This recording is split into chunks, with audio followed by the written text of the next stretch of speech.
வணக்கம் அன்பு நண்பர்களே, இன்றைய ஆயுத நிகழ்ச்சிக்கு உங்கள் அனைவரும் அன்போடு வரவேற்கிறேன். வெள்ள நிவாரணமும் கட்சி அரசியலும் என்ற தலைப்பில் இன்றைய ஆயுத நிகழ்ச்சி விவாதிக்கிறோம்.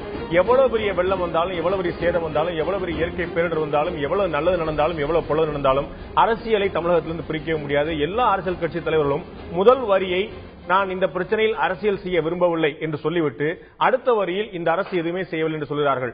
அரசும் கூட அமைச்சர் பெருமக்களும் கூட எதிர்க்கட்சிகளை விமர்சிக்காமல் இருக்கிறார்களா என்றால் கிடையாது. எதிர்க்கட்சியை சேர்ந்தவர்கள் எதிர்க்கட்சியினர் அல்ல, எதிரி கட்சியினர் என்று கடுமையாக ஒரு அமைச்சரை கூட குறிப்பிட்டார், தந்தி டிவியிடம் சொல்லியிருக்கிறார். இது போன்ற விஷயங்கள் பரஸ்பரம் மாறி மாறி குற்றச்சாட்டுகள் அதிகம் செய்யப்படுகின்றன. மக்கள் நல கூட்டு இயக்கம், அதிமுக, இடதுசாரி இயக்கங்கள் மற்றும் திருமாவளவன் உள்ளிட்ட மக்கள் நல கூட்டு இயக்கம் ஒரு அனைத்து கட்சி கூட்டத்தை உடனடியாக கூட்டி ஒட்டுமொத்தமாக என்னென்ன பிரச்சனை இருக்குது என்பதை பார்க்க வேண்டும் என்று சொல்லியிருக்கிறது. அதே சமயத்தில் பாட்டாளி மக்கள் கட்சியினர் கரையோரங்கள் இருக்கக்கூடிய மக்களை அகற்றுவதற்கான சதி நடக்கிறது என்று அந்த கட்சியுடைய நிறுவனர் டாக்டர் ராமதாஸ் சொல்லியிருக்கார். திராவிட முன்னேற்ற கழகம் நிவாரண நிதிகளை கொடுக்கும் போது ஒரு அனைத்து கட்சி கண்காணிப்பு குழுவை அமைத்து அவர்கள் மூலமாக இந்த நிதியை விநியோகிக்க வேண்டும் என்று திராவிட முன்னேற்ற கழக தலைவர் திரு கருணாநிதி சொல்லியிருக்கார். ராகுல் காந்தி இந்த பிரச்சனையில் தமிழக அரசு சரியாக செயல்படவில்லை, நிவாரண பணிகள் முறையாக நடக்கவில்லை என்று விமர்சனம் வைத்திருக்கார். இப்படி எல்லா கட்சிகளுமே விமர்சனம் வைத்திருக்கின்றன. கட்சிகள் இப்படி விமர்சனம் செய்வது அரசை துரிதகதியில் இயங்க வைப்பதற்கான ஒரு தூண்டுகோலாக பார்க்கலாமா, அல்லது முழுக்க ஆதாயம் தேடுவதற்காக இருதரப்பும் முயற்சி செய்கின்றன, அரசு தரப்பும் எதிர்த்தரப்பும், அதனுடைய விளைவுதான் இந்த போன்ற பேட்டிகளா? இதை தாண்டி இன்னொரு விஷயமாக நடிகர் கமலஹாசன் தன்னுடைய நண்பருக்கு எளிதாக சொல்லப்பட்ட ஒரு கடிதம் வெளியாகி அதற்கு நிதியமைச்சர், தமிழக அமைச்சர்களுடைய மூத்த அமைச்சராக நிதியமைச்சர் பன்னீர்செல்வம் அவர்கள் கடுமையான வரிகளோடு கண்ணா பின்னா என்று ஒரு விமர்சனம் செய்து ஒரு கடுமையான குற்றச்சாட்டை வைத்திருந்தார். உளறுகிறார், பிதற்றுகிறார் என்று சொல்லினார். அப்படிப்பட்ட 6 பக்க விமர்சனங்கள் இப்படிப்பட்ட ஒரு இக்கட்டான நேரத்தில் தேவையா? அதற்கு பதிலளித்த கமலஹாசன் அவர்கள் இது ஓ பன்னீர்செல்வம் அறிக்கைக்கான பதில் அல்ல என்று கூறிவிட்டு, நான் என்னுடைய வரி பற்றிலான கேள்வி எழுப்பல, என்னுடைய நண்பர்கிட்ட இந்த மாதிரி பிரச்சனை இப்படி இருக்குது என்பது என்னுடைய ஒரு தனி மனிதனாக என்னுடைய புலம்பல் தான் இது. இந்த நேரத்தில் வாத பிரதிவாதங்களை தவிர்த்து விட்டு எனக்கு ஆதரவாக குரல் கொடுப்பவர்களும் என்னை விமர்சிப்பவர்களும் ஆக்கப்பூர்வமான பணியில் ஈடுபடும் சொல்லியிருக்கார்கள். ஆக்கப்பூர்வமான பணியில ஈடுபடாமல் அரசியல் செய்வதுதான் அனைவரும் விரும்புகிறார்களா? இவை உள்ளிட்ட பல்வேறு விஷயங்கள் பற்றி தான் இன்றைய ஆயுதத்தின் நிகழ்ச்சியில் விவாதிக்கிறோம். நிகழ்ச்சி இந்த பதில் நம்முடைய காங்கிரஸ் கட்சியுடைய அகில இந்திய செய்தி தொடர்பாளர் திரு அமெரிக்க நான் நம்முடைய இணைந்திருக்கிறார், உங்களை நிகழ்ச்சிக்கு வரவேற்கிறேன். அதுபோல மூத்த பத்திரிகையாளர் திரு துரை கருணாநிதி நம்முடைய இணைந்திருக்கிறார், உங்களை நிகழ்ச்சிக்கு வரவேற்கிறேன். அதுபோல பாட்டாளி மக்கள் கட்சியுடைய செய்தி தொடர்பாளர் வழக்கறிஞர் திரு பாலு நம்முடைய இணைந்திருக்கிறார், உங்களை நிகழ்ச்சிக்கு வரவேற்கிறேன். அதுபோல அதிமுகவில் ஈர்ப்பு கொண்ட விருதுநகர் சட்டமன்ற உறுப்பினர் திரு மாபா பாண்டியராஜன் நம்முடைய இணைகிறார், உங்களை நிகழ்ச்சிக்கு வரவேற்கிறேன். அதுபோல எழுத்தாளரும் சமூக ஆர்வலர் திரு ஆலி செந்தில்நாதன் நம்முடைய இணைகிறார், உங்களை நிகழ்ச்சிக்கு வரவேற்கிறேன். நான் முதல்ல திரு பாமக செய்தி தொடர்பாளர் திரு பாலுட்டு தான் ஆரம்பிக்கலாம் நினைக்கிறேன். தமிழக முதலமைச்சர் நேற்று ஒரு விரிவான அறிக்கையை தாக்கல் செய்து என்னென்ன பணிகளுக்கு என்னென்ன நிவாரணம், எவ்வளவு பணிகள் நடந்திருக்கின்றன, ஒரு ஆர்சி புக் தொலைஞ்சு போனா, ஒரு ஸ்கூல் சர்டிபிகேட் தொலைஞ்சு போனா, ஒரு என்னென்ன விஷயங்கள்லாம் செய்யப்பட்டிருக்கு, எவ்வளவு செய்யப்பட போகிறது, கணக்கெடுக்கும் பணி துவங்கிவிட்டது என்று முழுமையான விரிவான இழப்பீடு சேதம் உள்ளிட்ட விஷயங்களை நடத்தியிருக்கிறார். அவர் அறிக்கை ஊடகங்கள்லாம் ஒளிபரப்புறதுக்கு கூட கேப் இல்லாம உடனடியாக உங்களுடைய நிறுவனத்திலிருந்து ஒரு அறிக்கை வருது, இந்த நிதியெல்லாம் போதாது. ஒரு அமைச்சர், ஒரு முதலமைச்சர் ஒரு மிகப்பெரிய ஆய்வுக்கு பிறகு எவ்வளவு செய்தால் நல்லா இருக்கும் சொல்லிட்டு ஒரு கருத்தை சொல்லும் போது அது எவ்வளவு வந்திருந்தாலும் பரவாயில்ல, அந்த ஃபில்லிங் த பிளாங்க்ஸ் மாதிரி நம்பர்ல மட்டும் மாத்தி போடுங்கிற மாதிரி இவ்வளவு விரைவான ஒரு அறிக்கை வரும்போது என்ன நிதி நிவாரணமாக அறிவிக்கப்பட்டாலும் நம்மகிட்ட ஒரு பதில் அறிக்கை தயாரா இருக்கணுங்கிற முன்னேற்பாடா இல்ல இயல்பிலேயே நீங்கள் அந்த நிவாரணத்தை ஏற்கவில்லையா? நீங்க துவக்கத்தில் சொன்ன 2 விஷயத்தை மட்டும் சொல்லணும். அதாவது அரசியல் இயக்கங்கள் இதில் அரசியல் செய்கிறார்கள், விமர்சனம் செய்கிறார்கள் என்று சொல்வது, தமிழ்நாட்டில் மக்கள் எல்லாம் நிம்மதியா இருக்காங்க, அவங்க வேலையை பார்த்துட்டு இருக்காங்க, அரசியல் கட்சி மட்டும்தான் இந்த அரசினுடைய செயல்பாட்டை விமர்சனம் செய்து அப்படின்னு சொல்றது இல்ல. இன்னைக்கு வாட்ஸ்அப்பை திறந்து பாருங்க, அடுத்த மழைக்கு 1 கோடி ஜெயலலிதா படம் தயாராகி விட்டது என்பது நாங்க சொல்லல, மக்கள் சொல்றாங்க. அடுத்த மழையை எப்படி சந்திக்க போறீங்கன்னா இப்படி சந்திக்கிறதுக்கு நாங்க ரெடியா இருக்கோம். முதலமைச்சர் அம்மா அவர்களின் ஆணைப்படி இதெல்லாம் இன்னைக்கு பேசப்படுறது, மக்களால் பேசப்படுது. அதான் நான் சொல்லிடுறேன், ஒரு சின்ன ஒரு குறுக்கீடு மட்டும். எனக்கு தெரிஞ்சு நான் ஒரு பொதுவான ஒரு கருத்தா சொல்ல விரும்புறேன். இந்த வாட்ஸ்அப்ல இவ்வளவு தூரம் வேகமா சுத்துறவங்க மழையினால பாதிக்கப்பட்டவங்களாவோ மழைக்கான நிவாரணம் செய்யறவங்களாவோ இல்லாம வெறுமனே ஒரு விமர்சனம் செய்யறாங்களோ அப்படிங்கிற ஒரு கேள்வி நமக்கு வந்துருது. இல்ல நான் சொன்ன இது அதிமுக பத்தி மட்டும் இல்ல, உங்களுக்கு தெரியும் ராமதாஸ் பற்றி, அன்புமணி பற்றி, மாற்றம் முன்னேற்றம் அன்புமணிங்கிறது எவ்வளவு விமர்சிக்கப்பட்டதுங்கிறது தெரியும், விஜயகாந்த் பற்றி. நான் சொன்னேன் ஒரு அரசியல் விமர்சனங்கள் இது மாதிரி ஜாலியா செய்யக்கூடியது, இயல்புல புரிந்து கொள்ளக்கூடியதா, அதான் நம்ம சீரியஸா இதுக்கு மேல போக வேண்டாம். என்னன்னா அரசியல் கட்சிகள் மட்டுமல்லாமல் பொதுமக்களும் செய்கிறார்கள் என்பதற்காக விமர்சனம் இருக்கிறது. இன்னொரு கருத்து நிச்சயமா இருக்கு, இது போன்ற விமர்சனங்கள் செய்து அரசியல் கட்சிகள் அரசியல் செய்ய விரும்புகிறதா என்ற கேள்வி நீங்க வச்சீங்க. அல்லது இது போன்ற விமர்சனங்கள் தான் அரசை சரியாக செயல்பட தூண்டுகிறதா அப்படின்னு சொன்னேன். இன்னொன்னு சொல்றேன், அதை சேர்த்தா வச்சேன். அரசியல் கட்சிகள் செய்த அரசியலை விட ஆளும் கட்சியிலிருந்து இந்த ஆட்சியில் இருந்தவர்கள் செய்த அரசியல் இருக்க, அதுதான் மிக கொடூரமானது. இந்த மழையின் மூலமாக ஒன்று அந்த படம் வர்றதுக்காக 100 வேனை நிறுத்தி வச்சு அந்த டிஜிட்டல் பேனர் வந்தாதான் அனுப்புங்கிறது. யாரோ எடுத்துட்டு வர பொருளுக்கு ஜெயலலிதாவோட படத்தை அதுல ஒட்டுறேன் அப்படிங்கிறது. ஒவ்வொருத்தரும் ஒரு சாதாரணமான சின்ன விஷயத்துக்கு போனா முதலமைச்சர் புரட்சி தலைவி மாண்புமிகு அம்மா அவர்களின் ஆணைப்படி இதெல்லாம் கொடுமை. இன்றைக்கு 2 விஷயத்தில் மக்கள் முகம் சுளிக்கிறார்கள். ஒன்று, ஜெயலலிதா அவர்களுடைய படத்தை பார்த்தாலே ஐயோ போதும் என்று சொல்லுகிறார்கள். அதே போன்று தலைமை நிலையம் வந்து அதிமுக இருந்து இது போன்ற படங்களை சொல்லி நாங்க சொல்லல, இது போல யாரா செஞ்சிருந்தா சம்பந்தப்பட்ட காவல்துறை நடுங்க இல்லாட்டி அதிமுக தலைமை நிலையத்தை அணுகலாம் சொல்லிட்டு அவங்க அதிகாரப்பூர்வமா சொல்லி மறுப்பா நம்ம பார்க்க வேண்டும். இன்னொன்று, இந்த நேரத்திலாவது இன்னொரு வாட்ஸ்அப்ல கூட வந்தது, முதல்ல நீ கையில போடு அப்படின்னு சொல்லும் போது மாண்புமிகு முதல் புரட்சி தலைவி அம்மா சொல்றதுக்குள்ள அதான் இதய தெய்வம். ஆமா, அது எப்படி எந்த அளவிற்கு மக்கள் மத்தியில் பேசக்கூடிய அளவிற்கு அவருடைய அரசியல் இதில் செய்ய வேண்டும் என்ற எண்ணம் இந்த ஆளும் கட்சி இன்னைக்கு அரசியலை விட்டுருங்க. நீங்க கூட ஃபர்ஸ்ட் சொல்லிட்டீங்க, அதையும் சொல்லிட்டீங்க, நாங்கள் அரசியல் செய்ய விரும்பவில்லை என்று குற்றச்சாட்டுனா ஒரு அரசு இயக்கம், ஒரு அரசை அரசியல் கட்சிகள் தான் விமர்சனம் செய்ய முடியும், வேற யாரையுமே பண்ண முடியாது. இன்னும் சொல்ல போனா இன்றைக்கு அதிமுகவை மட்டும் நாங்க சொல்லல, இதற்கு முன்பு ஆட்சியில் இருந்த திமுகவை நான் சொல்றோம். ஆண்டவர்கள் எப்படி இந்த நாட்டை செயல்படுத்தினார்கள்? இது 4 ஆண்டுகளில் நடைபெற்ற பிரச்சனையா அல்லது கடந்த 40 ஆண்டுகளில் ஏற்பட்ட பிரச்சனையா என்றெல்லாம் பொறுப்புணர்ச்சியோடு சொல்றோம். நீங்க பட்டியலிட்டு பாருங்க. சம்பந்தப்பட்ட கட்சியினர் வந்து அவங்கவுங்க கட்சி தலைவர்களை முன்னிறுத்தி சொல்றது வந்து இது முதல் முறை இல்ல. உங்களுக்கு தெரியும், திராவிட முன்னேற்ற கழக தலைவர் வந்து திரு கருணாநிதி அவர்கள் முதலமைச்சராக இருந்த போது அவர் கலந்து கொள்ளக்கூடிய நிகழ்ச்சியில அவருக்குன்னு ஒரு பிரத்யேகமான பாடலை ஒளிபரப்பப்படும். அவருக்கான ஒரு பாடல் ஒளிபரப்பப்பட்டு வந்தது. அவங்க எல்லாருமே பாக்கெட்ல வந்து அதிமுகவினர் போலவே ஸ்டாலின் படத்தையும் கருணாநிதி படத்தை வச்சுக்கிறாங்க.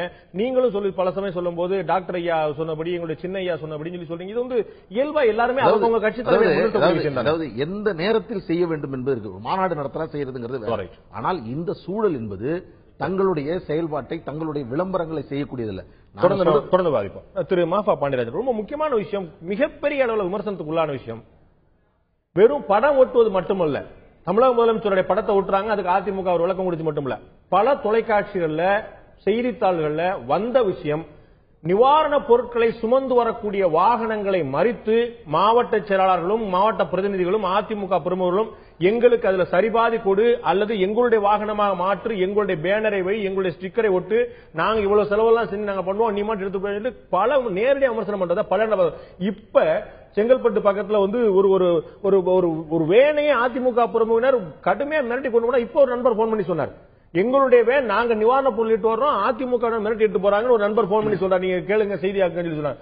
இது போன்ற விமர்சனங்கள் நீங்கள் நினைக்கிற மாதிரி கட்சிக்கு எவ்வளவு பெரிய நல்ல பேரை தராம எவ்வளவு பெரிய கெட்ட பேரை தரும் நீங்க எதிர்பார்க்கலையா? இல்ல, என்ன பொறுத்த வரைக்குங்க இந்த நிகழ்ச்சிகள் நடந்ததாக சொல்லப்படுகிற நிகழ்ச்சிகள் வந்த உடனே பாருங்க, வந்த உடனே முடிச்சுக்கிறேன், வந்த உடனே இங்க பாருங்க, இது வரைக்கும் வந்து ஆதாரத்தோட பத்திரிகைகள்லயோ இதுலயோ வந்தது ஒரே ஒரு இன்சிடென்ட் வந்திருக்கு, அவங்க கொடுத்திருக்காங்க. அது வந்தது உடனே அம்மாவோட அறிக்கை வந்திருக்கு. இந்த மாதிரி செய்வது எந்த விதமான அங்கீகரிப்பையும் அவங்க கொடுக்கல.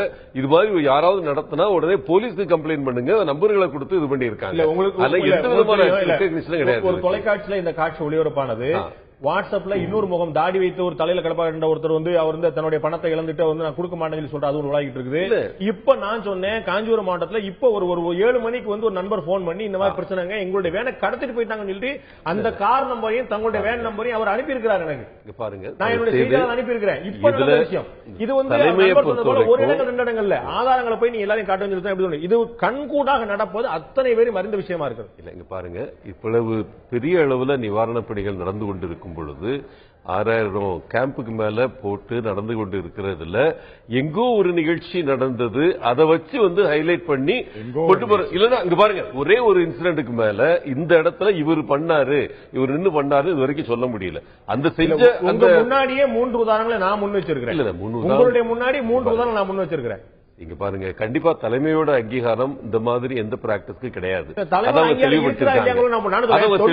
தொண்டர்களுக்கு என்ன புரிஞ்சது, அதிமுக பல சமயத்தில் பெருமை பேசிக் கொள்ளக்கூடியது, மற்ற இயக்கங்களால் விமர்சிக்கப்படக்கூடியது, அதனுடைய கட்டுக்கோப்பின் காரணமாக. கண்டிப்பா மற்ற இயக்கங்கள் 4 பேர் 4 வார்த்தை பேச முடியும். நீங்க உங்களுடைய கட்சியில மாண்புமிகு இதய தெய்வம் ஆரம்பிக்காம 2வது பேசவே முடியாது. அங்க 4 பேர் இது போன்ற விஷயங்கள் பண்ணா அந்த கட்டுக்கோப்பு எங்கே போச்சுன்னு கேக்குறேன். இல்ல, இங்க பாருங்க, நானும் இப்ப சென்னையில முழுக்க சுத்தி பார்த்திருக்கேன். இந்த இடங்கள்ல எங்க நிறுவன ரீதியாகவும் தன்னார்வ தொண்டு நிறுவனம் மூலமாகவும் நிறைய இடங்களை நாங்க சப்போர்ட் பண்ணிக்கிட்டு இருக்கோம். நாம் பார்த்த அளவுல இந்த மாதிரி ஏதோ எல்லா இடத்துலயும் ஏடிஎம்கே தொண்டர்கள் அவங்க மாத்தி கொண்டு போறாங்கன்றதோ அது உண்மை கிடையாது. இன்னைக்கு நேரு ஸ்டேடியத்துல போய் பாத்தீங்கன்னா தெளிவா மாவட்ட நிர்வாகம் இப்ப அறிவிப்பு வெளியிட்டு இருக்கு. உங்களுக்கு கொண்டு வரது ஏதாவது சிரமம் இருந்தா எங்களுக்கு போன் பண்ணுங்கன்னு போலீஸ் நம்பர் கொடுத்திருக்காங்க. நீங்க அதுல ஒரு சிம்பாலிக்கா ஒரு விஷயம் புரியலையா? கொண்டு வர முடியலன்னா நிவாரண முகாமை தொடர்பு கொள்ளுங்கன்னு சொல்லாம கொண்டு வர முடியலன்னா போலீஸ்காரங்களை அணுகி நான் நம்பர் கொடுத்தா பாருங்க பெரிய அளவுல முடிச்சுக்கிறேன். இங்க பாருங்க நேரு ஸ்டேடியத்துல நீங்க எல்லாம் போகணும்னு சொல்றதோ இல்ல இவங்க கட்சிக்காரங்க மட்டும் இல்ல அதிகாரிகளையும் இவங்க மாத்திட்டாங்க. அதுக்கு உதாரணம் இருக்கு.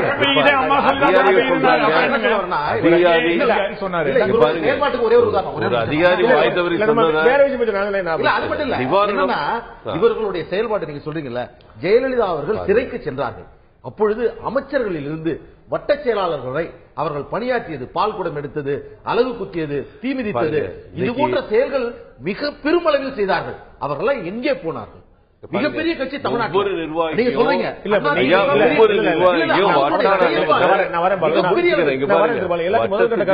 நீங்க அதிமுக நிவாரண பணியில ஈடுபட சொல்றீங்க.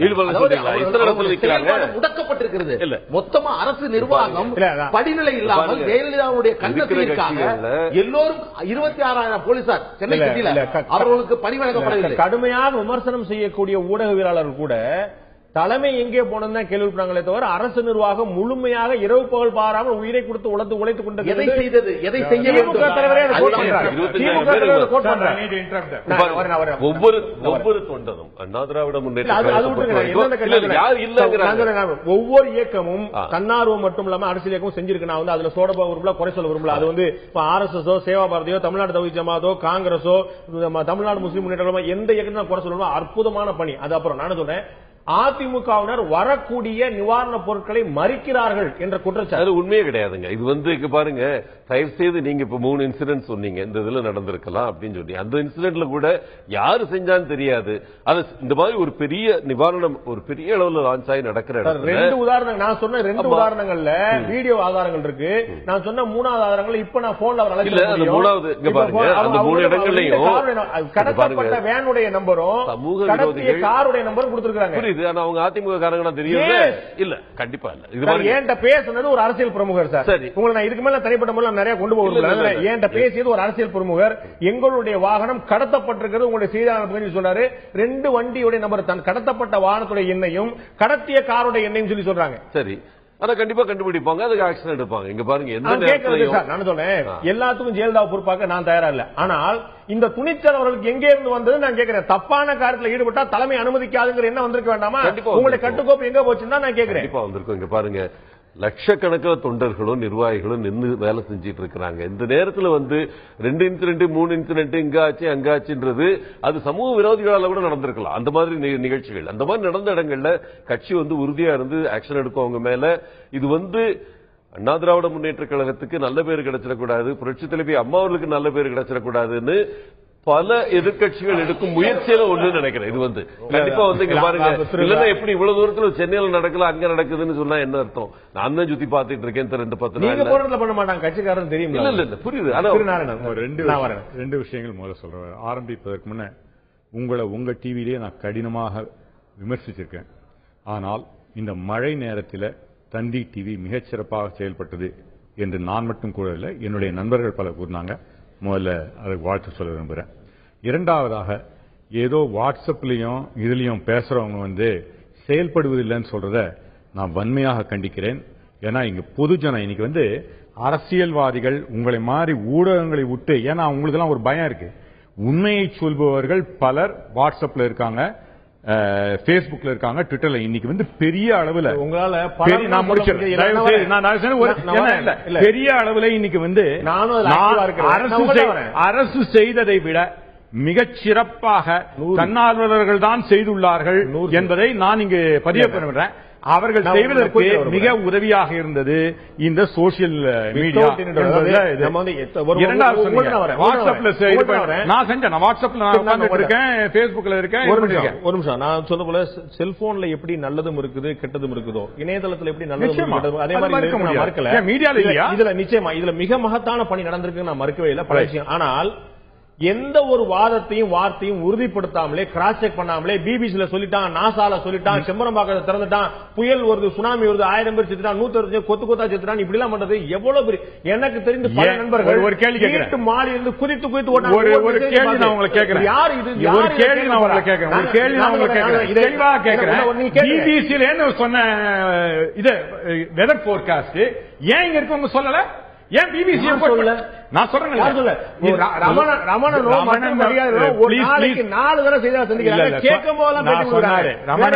ரமணனை நான் சொல்வதை மறுக்கவில்லை. ஆனா கோட் பண்ணது ஒரு நீங்க கோ பேக் இது வருதுன்னு சொன்னது பிபிசி சொல்லிச்சு. ப்ராப்ளம் என்னன்னா அது மீடியால, இது சோசியல் மீடியால வந்து பிபிசி சொல்வதை நம்ம எடுத்து எல்லாத்தையும் கரெக்டா சொல்லிட முடியாதுன்னு நினைச்சோம். ஆனா BBC forecast was better in terms of இது எதிர்பாராத அளவு ரெயின் வந்ததுக்கு நான் ஒன்று சொல்ல விரும்புகிறேன். இரண்டாவதாக, அதனால இன்னைக்கு சோசியல் மீடியா பெரிய இது பண்றாங்க. நீங்க வந்து குறையிட வேண்டாம் என்று மட்டும் தான் நான் மீடியா வந்து பொறுப்போற்றல் நான் ஒரு முறை சொல்ல தயாரா. நானும் போய் பார்த்தேன், நீங்க சொன்ன நான் வழிமொழிகிறேன். கருத்துக்களை ஒரு தடவை கூட கிராஸ் செக் பண்ணாம அப்படியே உண்மை. நான் போய் உட்கார்ந்து விஸ்ராந்தி இல்லத்துல நான் 10 கிலோமீட்டர் மழையில போய் பார்த்தா அவங்க எல்லாம் இருக்குன்னு சொன்னாங்க. சோ உண்மை. ஆனால் இந்த அரசு, நீங்க சொன்னீங்கல்ல, இவர் சொன்னார்ல ரொம்ப தெளிவாக இந்த அரசு செயல்படுதுன்னு. இந்த அரசோடு நான் பலமுறை சொல்லியிருக்கேன், இந்த சுனாமியில தமிழக அரசு மிகச் சிறப்பாக நான் டிவியிலே சொல்லியிருக்கேன். ஆனா இந்த இதுல இந்தியாவில இதைவிட ஒரு மோசமான அரசு இருக்காது என்பதில் தெளிவாக சொல்லலாம். ஏனென்றால் இந்த ஏன் சொல்றேன், நீங்க ஒரு நல்லாவே ஒரு கேள்வி கேட்டீங்க. என்னன்னா ஜெயலலிதா என்றால் அடங்கு என்று அவங்களுக்கு நடுத்தட்டு மக்கள் பெருமையா சொல்லுவாங்க. என்ன நான் வந்து எங்க வீட்டுல இருக்கவங்களே சொல்லுவாங்க, இந்த அம்மா மாதிரி கட்சியையும் ஆட்சியும் கட்டுக்காப்பா வச்சிருக்கவங்க யாரும் கிடையாதுன்னு. ஆனால் இன்று பாருங்க எங்கெங்க நடந்துச்சு எனக்கு தெரியலீங்களே அப்படிங்கிறாரு. எங்க போலீஸ் இருக்காங்க? வெக்க வேண்டாம். இல்ல ஒன்று ரெண்டு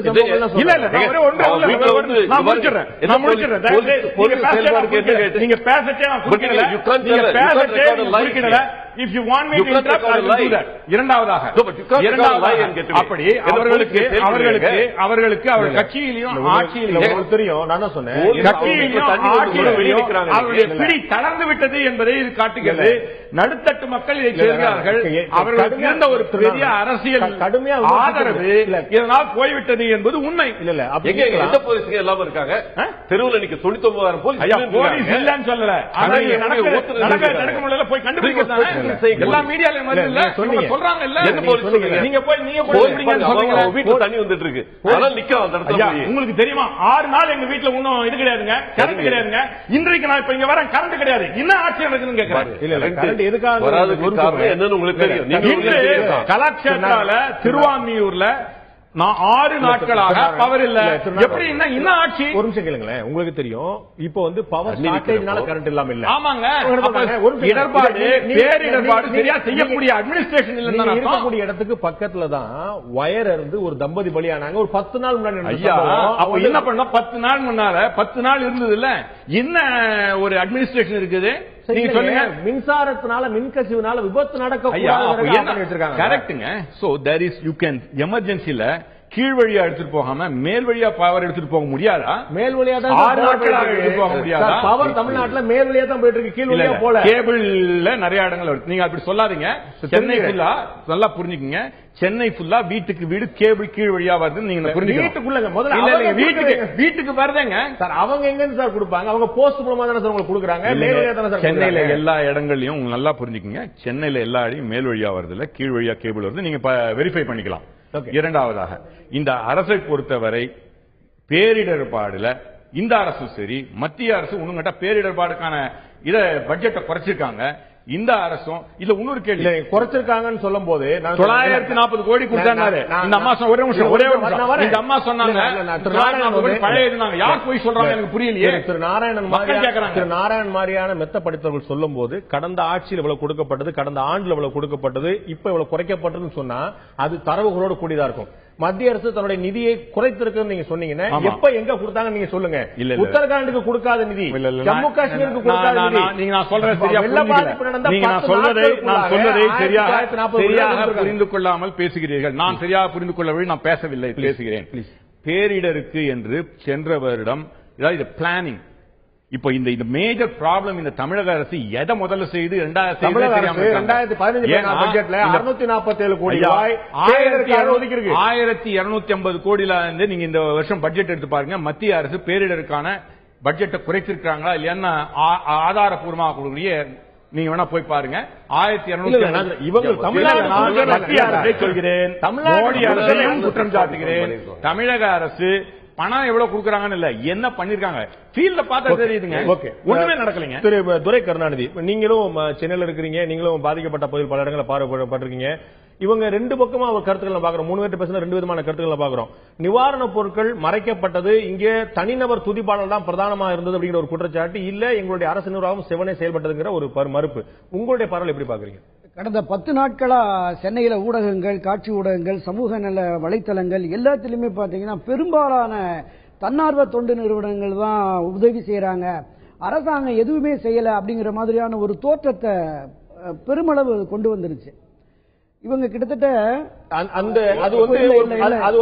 பப்ளிக் ஒப்பீனியன் நீங்க பாக்கலையா? இல்ல அது இருக்கு சமூக வலைதளத்துல போடுறவங்க யாரோ பாகிஸ்தான்ல இருந்து ஆப்கானிஸ்தான் வந்தவங்க கிடையாது. அவங்க நம்ம ஊர்லயே இருக்கக்கூடிய நம்முடைய நண்பர்கள், தோழர்கள், அவங்களுடைய கருத்து தான் பப்ளிக் ஒப்பீனியன் அப்படிங்கிறது மறுக்கிறீங்களா? இல்ல நிச்சயமா நீங்க ஏராளமான தன்னார்வ தொண்டு நிறுவனங்கள், பல்வேறு அமைப்புகள் இங்க மட்டும் இல்ல, கர்நாடகா, கேரளா அங்கிருந்தெல்லாம் கூட வந்து நிறைய பண்ணுனாங்க. அப்ப இந்த சாலைகள்ல அவங்களுமே அவங்களுடைய வேன்கள், கார்கள்ல எந்த அமைப்பு அப்படிங்கறதையும் போட்டிருந்தாங்க. பல ஜெயின் சங்கங்கள், அரிமா சங்கங்கள் எல்லாருமே போட்டிருந்தாங்க. நீங்க இந்த நிலை வந்து ஆளுங்கட்சிக்கு ஒரு பெரிய ஒரு இக்கட்டை, சிக்கலை ஏற்படுத்தி இருக்கலாம். அதற்காக நீங்க ஆர்வம் அதிமுகவில் சாதாரண கீழ்நிலையில் இருக்கிற சாதாரண தொண்டர்கள் வந்து எப்பவுமே தங்களுடைய தலைமை மீது ஒரு அபரிமிதமான விசுவாசத்தை வச்சுக்கிறாங்க. இப்ப கொண்டு போற பொருட்களை தடுத்து அவங்க வீட்டுக்கு எடுத்துட்டு போயிடல. எங்க பகுதி பாதிக்கப்பட்டிருக்கு, எங்க பகுதியும் பாதிக்கப்பட்டிருக்கு. தன்னுடைய கட்சியுடைய மாவட்ட செயலாளர்கிட்ட மத்தவங்களோட எங்களோட ஈஸி அணுகக்கூடியவங்க அவங்களுடைய மந்திரி பெருமக்கள், அவங்கள்ட்ட பேச வேண்டியதானே. திரு துரை கருணாநிதி உங்க பேர்ல கருணாநிதி வச்சுக்கிட்டு நீங்க வந்து இந்த விஷயம் பேசலாமா? அவங்க வீட்டுக்கு எடுத்து போல யாருடைய நிவாரண பொருளை மக்களுக்கு இல்ல, பாதிக்கப்பட்ட மக்களுக்கு கொண்டு கடலூருக்கு கொடுக்கணுமா, திருநெல்வேலி கொடுக்கணுமா நான் முடிவு பண்ணணும் சார், நீங்க முடிவு பண்ண முடியாது. இல்ல நான் பார்த்த அளவுல வெளியூர்ல இருந்து வந்த பல பேரு அந்த பாதையே தெரியாம இருந்தாங்க, அவங்களுக்கு வழிகாட்டினாங்க. அதுதான் திக்கு தெரியாமல் திணறிக் கொண்டு எந்த இடத்துக்கு போக வேண்டும் படத்தை ஒட்டி விட்டு திசை காட்டினார்கள்.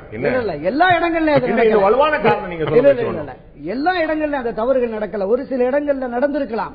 அதாவது சார், திருட்டும் கொள்ளையும் சமூகமும் வழிப்பறியும் காலகாலம் நடந்துட்டு இருக்கு. இந்த நேரத்தில் நடக்குது அப்படின்னா இது எவ்வளவு பெரிய ஒரு அவமானத்தை ஏற்படுத்துவது. கெட்ட பேர் யாருக்கு? ஆளுங்கட்சிக்கா, காங்கிரஸுக்கா, பாமகவுக்கா? அதனாலதான் நீங்க ஆரம்பத்திலே சொன்ன மாதிரி அந்த அவங்களுடைய ஐடி பிரிவு வந்து தெளிவா சொன்னாங்க. ஒரு ஐபிஎஸ் அதிகாரியினுடைய அதை தாண்டி இன்று வரை நடப்பதாக குற்றச்சாட்டு எழும்போது கட்டுப்பாடு, அச்சம் அவர்களுக்கு இருக்குதா இல்லையா கேள்வி வரணுமா இல்லையா? அதிமுக தலைமைகள் அறிக்கை கொடுத்து 3 நாட்கள்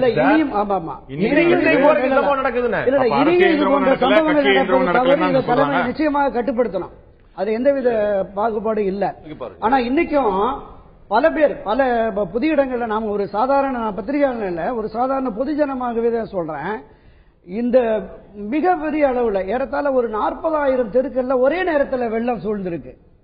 எந்த பகுதிக்கு யார் போக முடியும்? ஒரு 31 அமைச்சர்கள், ஒரு 200 கவுன்சிலர்கள், ஒரு 49 எம்பிக்கள், ஒரு 151 எம்எல்ஏக்கள். சென்னை மட்டுமல்ல, சென்னை, காஞ்சிபுரம், திருவள்ளூர், கடலூர், நாகை,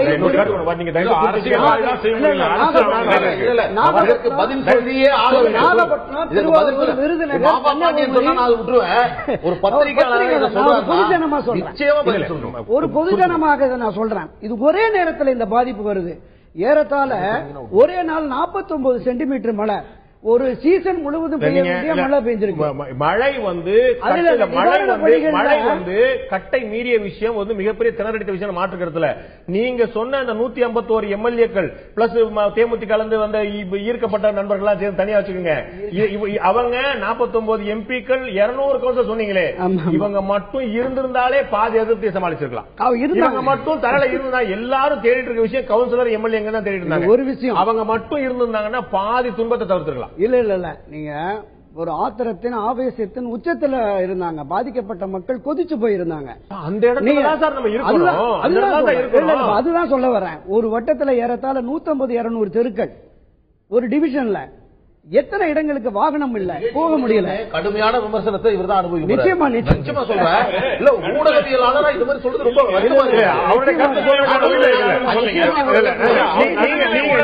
நீங்க எதிர்பார்க்க மாட்டா ஊடகவியலாளர் செல்வம் எதிர்பார்க்க முடியாது. அவருடைய கருத்து அவர் சொல்றாரு, உங்களுடைய கருத்தை நீங்க தடையெல்லாம் இன்னொருத்தர் கருத்து சொல்ல அது உங்களுக்கு ஆறுதலா இருக்கா பாருங்க. திரு ஆலி செந்தில்நாதன், சமூக ஆர்வலர் மற்றும் எழுத்தாளர், உங்களுடைய பார்வையில இந்த நிவாரணப் பொருட்கள் செய்யப்பட்ட விஷயம், கொண்டு போகப்பட்ட விஷயம், நிச்சயமாக அரசாங்கம் எவ்வளவு துரிதமாக செயல்பட்டதோ அதை விட ஒரு படி மேலாக அல்லது அதுக்கு இணையாக தனியார் தொண்டு நிறுவனங்கள் ஜாதி மத பாகுபாடு இல்லாமல் கடுமையான அளவில் செயல்பட்டாங்க, மாற்று கருத்துல. இதற்கான தடை ஆளுங்கட்சியிலிருந்து இருந்ததா அல்லது திரு மாபா பாண்டியராஜன் சொன்னது போல அது 1-2 சம்பவங்கள்ல மட்டும் அரிதா நடந்த விஷயங்களை நம்ம பெரிதாக்குறோமா? உங்களுடைய பார்வை. இல்ல, இதுல நாம 2 விஷயத்தை பிரிச்சு பார்க்கணும். ஒன்னு அனைத்து இந்திய அண்ணா திராவிட முன்னேற்ற கழக அரசு என்ன செய்ததுன்னு பார்க்கணும், அப்புறம் கட்சி என்ன செய்ததுன்னு பார்க்கணும். நான் களத்தில் இருந்த அனுபவத்தில் இருந்தும் சமூக ஊடகங்கள்ல செயல்பாடு, சமூக ஊடக செயல்பாடுன்னா வெறும் ஏதோ போஸ்டிங் போடுற விஷயம் கிடையாது. தன்னார்வலர்கள் தனிப்பட்ட முறையில அமைப்புகள் எல்லாரும் சேர்ந்து என்னென்ன பணிகள்லாம் செய்தாங்களோ அதை ஒருங்கிணைக்கக்கூடிய வேலையில இருந்த இந்த 2 அனுபவத்திலிருந்தும் சொல்றேன். இந்த வெள்ளம் ஓரளவுக்கு தனியா ஆரம்பிச்சு மக்கள் பெரிய அளவுக்கு துன்பத்துக்கு உள்ளாயிருக்கிறாங்க தெரிய வந்த நிமிடத்திலிருந்து ஒரு கடந்த 4 நாட்களாக என்னுடைய அனுபவத்துல பார்க்கும்போது முதல் குற்றச்சாட்டு இந்த அரசை தான் சாரும். அரசு முழுக்க தன்னுடைய கடமையை நிறைவேற்றல. அதை நான் என்ன சொல்ல வரேன்னா, அங்கொன்றும் இங்கொன்றுமாக தான் பிரச்சனை வருதுன்னு சொல்லிட்டு மாபா பாண்டியராஜன் கூட சொன்னாரு. பிரச்சனை உண்மை என்னன்னா அங்கொன்றும் இங்கொன்றுமாக தான் அரசு செயல்பட்டு இருக்கிறது. பெரும்பாலுமான இடங்கள்ல சமூக வலைத்தளங்களின் மூலமாக தன்னார்வர்கள் தனிப்பட்ட முறையில ஆயிரக்கணக்கான வண்டிகளையும் மற்றவர்களையும் இணைச்சு செயல்பட்டாங்களே ஒழிய அரசு அதை இணைச்சு செயல்படல. இது முதல்ல நம்ம புரிஞ்சுக்கணும். அதிமுகவை பொறுத்த வரையில நீங்க சொன்னது முதல் 3 நாட்கள் நிவாரணப் பொருட்களை தாண்டி மீட்பு பணியில தான் கடுமையா ஈடுபட்டு இருந்தாங்க. அப்ப அதிமுக நம்ம முதலே சொன்னோம், ஒரு கம்யூனிகேஷன் சென்டர் இருக்க வேண்டாமா, எந்த எண்ணெய் தொடர்பு கொள்றது, எங்க நிவாரணப் பொருட்களை கொண்டு வரணும் கடுமையான குற்றச்சாட்டு வச்சோம். ஆனா அன்னைக்கு முழுமையான அளவில் மீட்பு பணிகள் முடியல. சோ முதல் கவனம் மீட்பில், மறு கவனம் நிவாரணத்தில் அப்படின்னு தான் போய் பார்க்கணும். இன்னைக்கு நிவாரணத்தில் கவனம் இருக்கும்போது நம்ம இன்னைக்கு சொல்லக்கூடிய விஷயங்கள் சரி. அன்னைக்கு அரசு நிர்வாகம் எங்கே போச்சுங்கிற கேட்கணும். மீட்பு பணியில மத்திய படைகளும் தமிழக அரசும் அதாவது இல்ல மத்திய படைகளும் அல்லது போலீஸ் துறையோ செய்த செயல்பாடுகளை யாரும் குறை சொல்லலைங்க. தமிழ்நாட்டில் அதாவது வடக்கு பகுதிகளை ஒவ்வொரு இடத்துலயும் ஒவ்வொரு சூழல் இருந்தது. சில இடங்கள்ல மீட்பு பணி மிக முக்கியமாக இருந்தது. இன்னும் சில இடங்கள்ல அவங்களுக்கான உதவிகள் மிக முக்கியமா இருந்தது. அதில் கூட அந்த மீட்பு பணிகள் கூட போதுமான அளவுக்கு காவல்துறையோ அல்ல போதுமான அளவுக்கு ராணுவமோ உடனடியாக கூட வந்துடல. நீங்க துல்லியமாக இந்த நேர கணக்கு வச்சு பாருங்க. உயிருக்கு போராடி கொண்டிருக்கக்கூடிய பல பேரை மீட்பதற்கு எவ்வளவு நேரம் ஆச்சு, எவ்வளவு இடங்கள்ல மக்கள் சாதாரண மக்கள் உள்ள புகுந்து எல்லாமே வெளியே கொண்டு வரதுக்கான முயற்சி பண்ணாங்க அப்படிங்கறதையும் பாருங்க. இன்னொரு விஷயத்தை நீங்க கவனத்தில் எடுத்துக்கணும். இது ஒரு பெரிய பேரிடர். இதுக்கு பின்னாடி இருக்கிற நிறைய விஷயங்கள் பேச விரும்பல. அதனால அரசாங்கம் உடனடியாக 100% செஞ்சிடும் கூட யாரும் எதிர்பார்க்கல. ஒரு பெரிய அடிதான். ஆனாலும் எந்த அளவுக்கு எதிர்வினை ஆட்சி இருக்க வேண்டுமோ அது ஒரு 10% கூட ஆற்றவில்லை என்பதுதான் பல பேர் நேர்ல பார்த்தது. அதாவது சில இடங்கள்ல வெள்ள பிரச்சனை இருந்த பல, அதாவது கடலூர் மாவட்டத்தில் உட்புறங்கள்ல இருக்கிற கிராமங்கள்ல பிரச்சனை ஏற்பட்டு 3 நாட்கள் 4 நாட்கள் ஆகியும் கூட ஒரு சிறு நிவாரணம் கூட உள்ள போலங்கிறத நீங்க பார்க்கணும். அந்த இடங்கள்ல பஞ்சாயத்து இல்லையா, அந்த இடங்கள்ல காவல்துறை இல்லையா, அந்த இடத்துல கட்சி இல்லையா, அந்த பகுதியில் மக்கள் இருக்கிறாங்க, அவங்க வெளிவர விரும்பல நிவாரணம் சென்றடைவது சொல்ல முடியுமான்னு எனக்கு தெரியல. ஏன்னா நான் கண்ணால பார்த்தேன். நான் பின்னால பார்த்தேன், ஒரு இருட்டுல இடுப்பளவு தண்ணி இருக்கக்கூடிய இடத்துல ஒரு காவல்துறை ஆய்வாளர் தயவு செய்து கிளம்பி ராத்திரி நேரத்தில் அனௌன்ஸ் பண்ண, தயவு செய்து கிளம்பி வந்துருங்க, பால் வரும் தயிர் வரும் எதிர்பார்த்துட்டு இருக்காதீங்க, ராத்திரில தண்ணி அதிகம் வரலாம், தயவு செய்து வெளியேறுங்க அவர் வேண்டுகோள் விடுக்க அடுக்குமாடி பார்த்து கொண்டார்களே தவிர ஒருவருமே கீழே இறங்கவில்லை. இது போன்ற விஷயங்கள் இருக்கும்போது சென்று சேரலாம் சொல்லிட முடியுமா? மீட்பை பொறுத்த வரைக்கும் நான் என்ன சொல்ல வரேன்னு சொன்னா, என்ன சொல்ல கொஞ்சம் தயவு செய்து முழுமையா புரிஞ்சுக்கிட்டு நீங்க பேசுங்க. நான் ஆரம்பத்திலே சொன்னேன், நிச்சயமாக காவல்துறையினரும் என்டிஆர்எஃப்பும் மற்றவர்களும் செயல்படவே இல்லை நான் சொல்லவே இல்லை. ஆனா பெரும்பாலுமான இடங்களில் 90% இடங்களில் மக்கள் தான் மக்களுக்கு உதவி செய்து கொண்டிருந்தார்களே ஒழிய வேறு யாரும் கிடையாது. இரண்டாவது, முதல் 24 மணி நேரத்துக்கு அப்புறம் நிவாரண உதவிகள் என்று சொல்லும் போது ஆட்சியும் கட்சியும் எங்க போனது? அதிகாரிகள் களத்துல இருந்தாங்க, அவங்க முடிஞ்சதை செஞ்சாங்க. லோ லெவல்ல துப்புரவு தொழிலாளர்கள் இருந்து போலீஸ்காரர்கள் ஓடி ஓடி வேலை செய்தாங்கன்னு எல்லாம் மறுக்கல நானு. ஆனா அங்க தரப்பட்ட அழுத்தம் என்பது, அதாவது முன்னுரிமை என்பது பல இடங்கள்ல மக்களை உடனடியாக மீட்பதிலும் நிவாரணம் அளிப்பதிலும் விட மற்ற விஷயங்கள்ல தான் இருந்தது. நான் இன்னைக்கு ஒரு காலையில நடந்து சொல்றேன். இன்னைக்கு 5 மணிக்கு எங்களுக்கு ஒரு போன் வந்தது. அதாவது பன்ரூட்டில ஒரு குறிப்பிட்ட பாலிடெக்னிக்ல 150க்கும் மேற்பட்ட வண்டிகளை மடக்கி வச்சிருந்தாங்க. அந்த 150க்கும் மேற்பட்ட வண்டிகள்ல பெரும்பாலும் உணவுகள் இருந்தது. அது பன்ரூட்டி அருகில, அதாவது கடலூர் நகரத்துல இல்ல, கடலூர் மாவட்டத்தில் உட்புறங்கள் உள்ள சில கிராமங்களுக்கு போக வேண்டிய வண்டியை இரவில் தடுத்து நிறுத்தி உள்ள அனுப்ப மாட்டேன்னு சொல்றாங்க, போலீஸ் சொல்றாங்க. அவர்கள் எங்களை தொடர்பு கொண்ட போது நீங்க எதிர்த்து கேள்வி கேட்கும் போது அவங்க சொல்லக்கூடிய ஒரே காரணம், நீங்க போகும்போது ஜனங்க சில இடங்களை பிரச்சனை பண்றாங்க, இல்ல வேற சிக்கல் இருக்கு அப்படிங்கறது தான் பதிலா இருக்கு. சொல்லக்கூடியது போலீஸ். நீங்க சட்டம் ஒழுங்கை பாதுகாக்கக்கூடிய போலீஸ் அந்த மாதிரி சந்தர்ப்பங்கள் மறுக்க முடியுமா? கொடுப்பீங்களா? அந்த மாதிரி சந்தர்ப்பங்கள் இருந்த மறுக்க முடியுமா? நாம பல தொண்டு நிறுவனங்களோட தன்னார்வலோட தொடர்புல இருந்தோம். அவங்க பல இடங்கள்ல, கடலூர்ல, வட சென்னையில, தென் சென்னையில சில இடங்கள்ல, பல இடங்கள்ல போகும்போது மக்கள் ஆவேசத்தோடு தங்களுக்கு கிடைக்காமல் போய்விடுமோ என்ற அச்சத்துல பல இடங்கள்ல பிடுங்கக்கூடியதையும் ஆர்வமா வாங்கக்கூடியது பாக்குறோம். இது ஒரு திருப்பி நாளைக்கு நிவாரணம் செய்யக்கூடியவர்களுக்கே பாதுகாப்புல நம்ம தானே கூட்டம் சொல்லுவோம். ஒரு சேஃப்டி அரேஞ்ச்மெண்ட் பண்ணிக்கன்னு சொல்ல தப்பா போலீஸ்காரங்க? நான் என்ன சொல்றேன், அந்த பாதுகாப்பு தானே நீங்க கொடுக்கணும். நான் அதைத்தான் சொல்றேன், பாதுகாப்பு தானே நீங்க கொடுக்கணும். நீங்க வண்டியை தடுத்து இரவுல வச்சிருந்த அந்த உணவுப் பொருள் நாசமாவதை ஏன் நீங்க செய்றீங்க? போலீஸோட வேலை என்ன? பாதுகாப்பு கொடுக்கணும், பாதுகாப்பு கொடுங்க. ஒரு வண்டியில 2 பேர் ஏறி உட்காந்துட்டு அந்த ஊருக்கு போங்க. அதை விட்டுட்டு நீ போக கூடாது, போனா உனக்கு பாதுகாப்பு இல்லைன்னு சொல்றதுக்கா இதுக்கா போலீஸா வச்சிருக்கீங்க? அரசாங்கம் தன் கடமையை செய்யாது, தன்னார்வலர்கள் செய்ய போனாலும் அதை தடுக்கிறீங்க. அது என்ன மாதிரியான ஆட்சி இது? அதுதான் சொல்றேன், இது முழுக்க முழுக்க லீடர்ஷிப் ஃபெயிலியர். தலைமையில் இருந்தே பிரச்சனை இருக்கு. நான் இப்போ சொல்றேன், உள்ளூர்ல இருக்கக்கூடிய ஒரு காவல்துறை அதிகாரியோ அல்லது பஞ்சாயத்து யூனியனுடைய அதிகாரிகளையோ பிடிஓ ஆபீஸ்ல இருக்கக்கூடியவங்களையோ யாரையுமே நான் குறை சொல்லல. இந்த அரசாங்கம் முழுக்க சரியான எதிர்வினை ஆற்றுவதில் தன் கடமை தவறி இருக்கிறது. அரசாங்கத்தினுடைய கடமை தவறுகிற குற்றச்சாட்டு இருக்கிறது. நிச்சயமாக அரசு பதில் சொல்வதற்கு நிறைய கேள்விகள் இருக்கின்றன.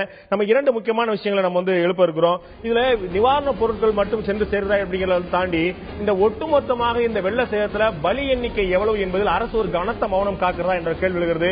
பாராளுமன்றத்தில் 3 நாட்களுக்கு முன்னால் உள்துறை அமைச்சர் ராஜ்நாத் சிங் சொல்லும்போது 269 பேர் பலியானார்கள் சொல்கிறார்கள்.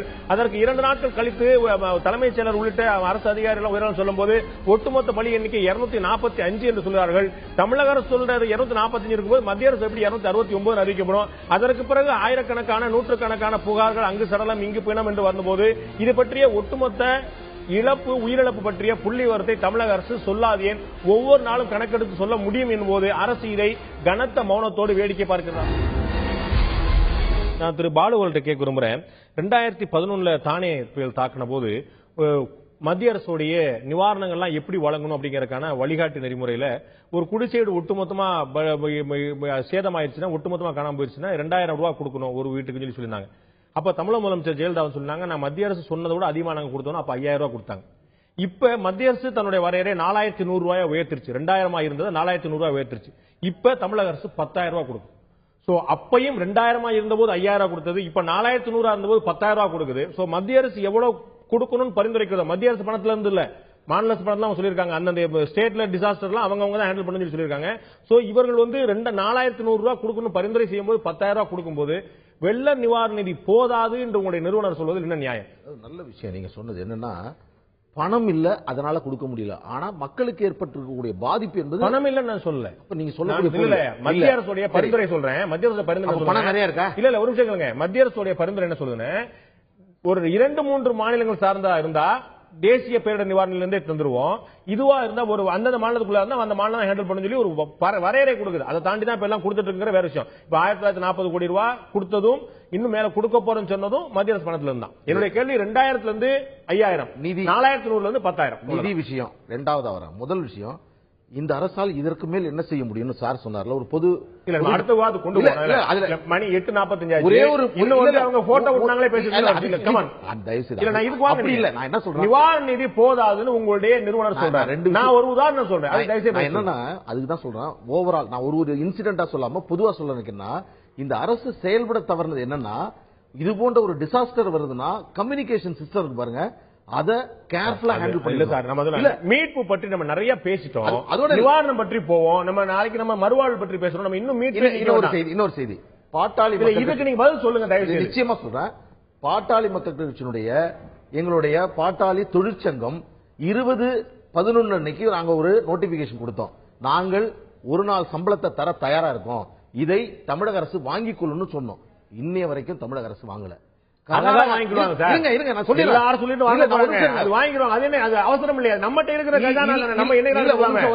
கர்நாடகா 5 கோடி ரூபாய் தரன்னு சொல்லிச்சு. ஆனா இன்று வரை 5 நாள் ஆகுது. அதை வாங்குறதுக்கு இது வரைக்கும் ஒரு முயற்சி தமிழக அரசு இல்ல. என்ன இல்ல நான் என்ன வாங்குற ஒரு செகண்ட்ங்க, அல்லு அர்ஜுன்ல இருந்து இன்னைக்கு வந்து ஷாருக் கான்ல இருந்து பணம் கொடுத்துருக்காங்க. யாருமே ஜெயலலிதாவோட அப்பாயின்மெண்ட் கிடைக்குமா நான் கொடுக்க அவங்க மாட்டு ஒரு டிடி எடுத்து அனுப்புனா வந்து சேர்ந்துற போது. ஒரே லெட்டர் பேட்ல 1 கோடி ரூபாய் அனுப்பி விட்டாரு ஷாருக் கான்.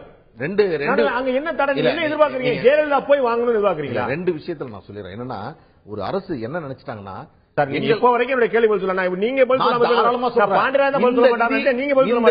நிச்சயமாக மாநில அரசினால் கொடுக்கக்கூடிய நிதி. ஏன்னா பக்கத்தில் இருக்க பாண்டிச்சேரி சின்ன ஊர் 5000 ரூபாய் ஒவ்வொரு வீட்டுக்கும் தரன்னு பாண்டிச்சேரி முதலமைச்சர் சொல்லியிருக்காரு. 10,000 தராங்க இல்ல யாருக்கு வீடுகளை இழந்தால். ஆனா கிடையாது, அங்க பாதிக்கப்பட்ட ஒவ்வொரு குடும்பத்துக்கும் 5000 சொல்லிட்டாங்க. இல்ல நாங்க கேட்கறது என்னன்னா, இல்ல நீங்க தயவு செய்து மன்னிக்கணும், இது வந்து வீடுகள் பாதிக்கப்பட்டிருந்தால் மட்டும்தான் இங்க 10,000. ஆனால்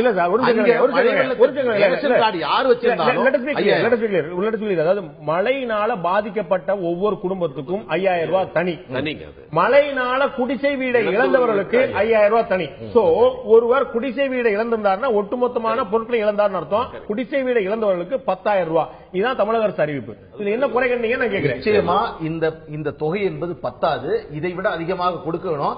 தமிழக அரசால் இதை கொடுக்க முடியும், அதற்கான திட்டம் தமிழக அரசு இருக்கு. இல்ல அதாவது யார் ஒருத்தரும் இவ்வளவு பெரிய சேதாரத்துக்கு இழப்புக்கு பிறகு இந்த நிதி போதும்னு சொல்ல மாட்டாங்க. அது வந்து கருணையற்ற வார்த்தையா இருக்கும். நான் போதும்னு சொல்லவே முடியாது. ஆனால் எப்படி கொடுக்கப்பட்டனால பரிந்துரை 2000 இருக்கும்போது 5000 கொடுக்கப்படுகிறது, பரிந்துரை 4500 இருக்கும்போது 10,000 கொடுக்கப்படுதும் போது தமிழக அரசு அவங்களோட வரையறையை மீறி தான் செயல்படுறாங்க. தயவு செய்து மீண்டும் சொல்றேன், ஒரு முதல்ல மொத்த ஒரு ஏற்பட்டிருக்கக்கூடிய நட்டம் எவ்வளவு இழப்பீடு, எவ்வளவு பணம் தேவைப்படுகிறது, இதை எப்படி செய்வது என்பதை திட்டமிட வேண்டியது அரசினுடைய கடமை. நாங்கள் பொது ஜனத்துக்காக பொதுமக்கள் பாதிக்கப்பட்டவர்களாக பேசுகின்ற பொழுது இப்பொழுது மக்களுக்கு தேவையான நிதி எவ்வளவு என்று நாங்கள் சொல்லுகிறோம். அந்த நிதி ஆதாரத்தை திரட்டுவதற்கான முயற்சியை மாநில அரசு எடுக்கிறோம். இன்னும் சொல்ல போனா 1000 கோடி தான் இப்போதைக்கு மத்திய அரசு சொல்லி இருக்குது. 1940 மீண்டும் இந்த நிதியை கூடுதலாக பெறுவதற்கான வாய்ப்புகள் இருக்கு. 3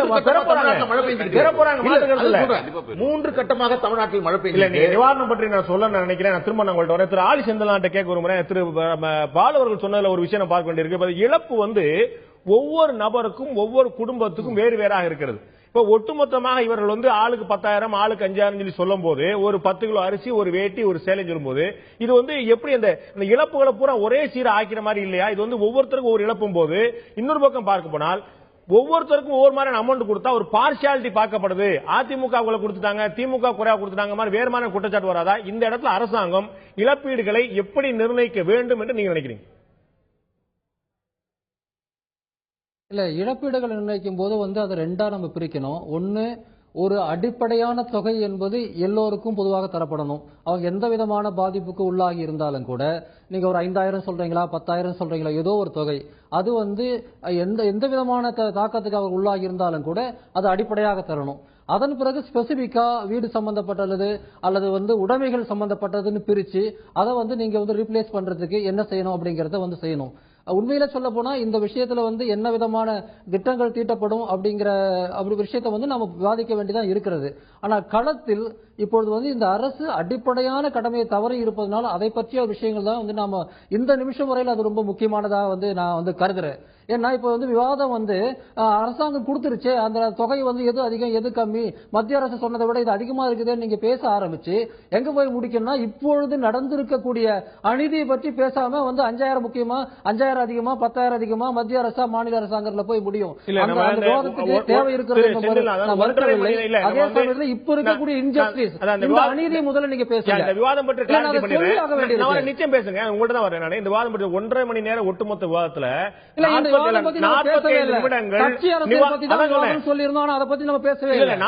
நிமிடங்கள் நம்ம வந்து 1.5 மணி நேரம் 45 நிமிடம் நிவாரணப் பொருட்கள் அதிமுகவினால் தடுக்கப்பட்டதா அப்படிங்கிற பத்தி மட்டும்தான் பேசுறோம். உங்களுடைய கவனத்துக்காக அது தடுக்கப்பட்டது தடுக்கப்படலங்கிறத விவாதத்தை பார்க்கக்கூடிய மக்களோட முடிவு கூட்டு நம்ம அடுத்த கட்டத்துக்கு கொண்டு போனா அரசு சில விஷயங்களை வலியுறுத்த முடியுமான்னு பாக்குறேன். திரும்பவும் அங்கேயே நிக்கலாம், தாராளம் நிக்கலாம். அந்த விவாதம் வந்து ஆரோக்கியமா போவாங்க. உங்க பாருங்க, அதான் நீங்க கேட்டதுக்கு என்னுடைய பதில் வந்து 2ஆ பிரிச்சு செய்யணுங்கிறது தான். ப்ளீஸ், நீங்க கேட்டதுக்கு என்னுடைய பதில் அடிப்படையாக ஒரு தொகை அனைவருக்கும், அதன் பிறகு அவங்களுடைய இழப்புக்கு ஏற்பட்ட ஒரு இழப்பீடு என்பதாக பிரித்து கொடுக்கணும். நான் பொதுவா நான் சொல்றேன். அதான் என்னுடைய கருத்து. நான் வரேன். திரு பாண்டியராஜன் கேட்க விரும்புறது, திமுக தலைவருடைய அறிக்கையில் ரொம்ப தெளிவா சொல்லியிருக்கிறாங்க.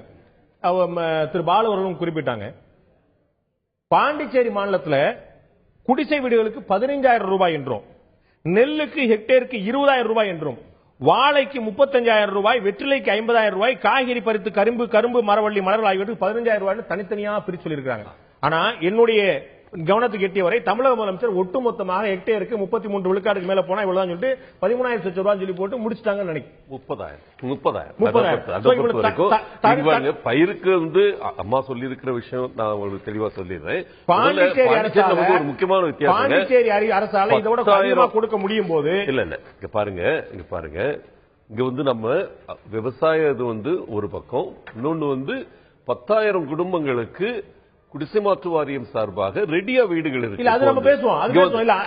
பாண்டிச்சேரியில் அது கிடையாது.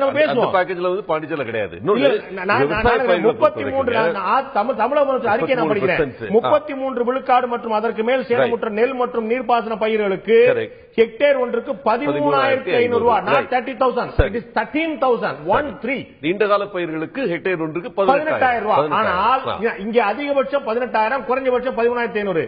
ஆனால் அங்க 15,000 குறைஞ்சபட்சம், 50,000 அதிகபட்சம்.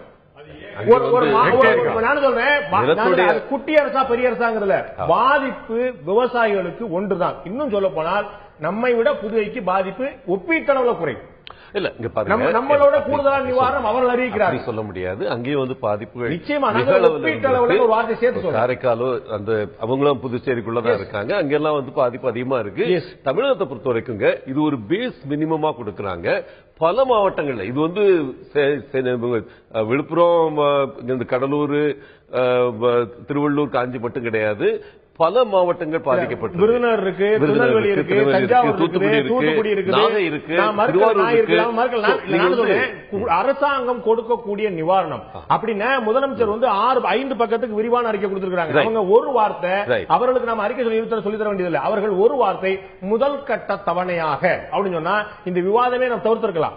ஆனால் 13,500 ரூபாய் சொல்லும் போது திமுக இருந்து, பாமக இருந்து, தேமுதிக இருந்து அத்தனை பேர் சொல்லக்கூடிய விஷயம் இது போதவே போதாது. விவசாயிகளுக்கு அவருடைய மார்க்சிஸ்ட் கம்யூனிஸ்ட் கட்சியுடைய அறிக்கையில அவர்களுக்கான இடுபொருட்களுக்கான செலவு கூட ஈடுகட்டாதுன்னு சொல்றாங்க. பாருங்க, கண்டிப்பா நானும் கூட இது அதிகமா தான் இருக்கணும்னு சொல்லுவேன் என்ன பொறுத்த வரைக்கும். ஆனா அரசாங்கத்துல என்ன செய்ய முடியும், அதிகமா தான் சொல்றீங்க, நாங்க குறைவா இருக்குன்னு சொல்றோம். அதிகமா இருக்கணும்னு சொல்றேன், கண்டிப்பா அதிகமா இருக்கணும்னு தான் சொல்றேன். நானும் கூட இதுல வந்து எனக்கு மாற்று கருத்து கிடையாது.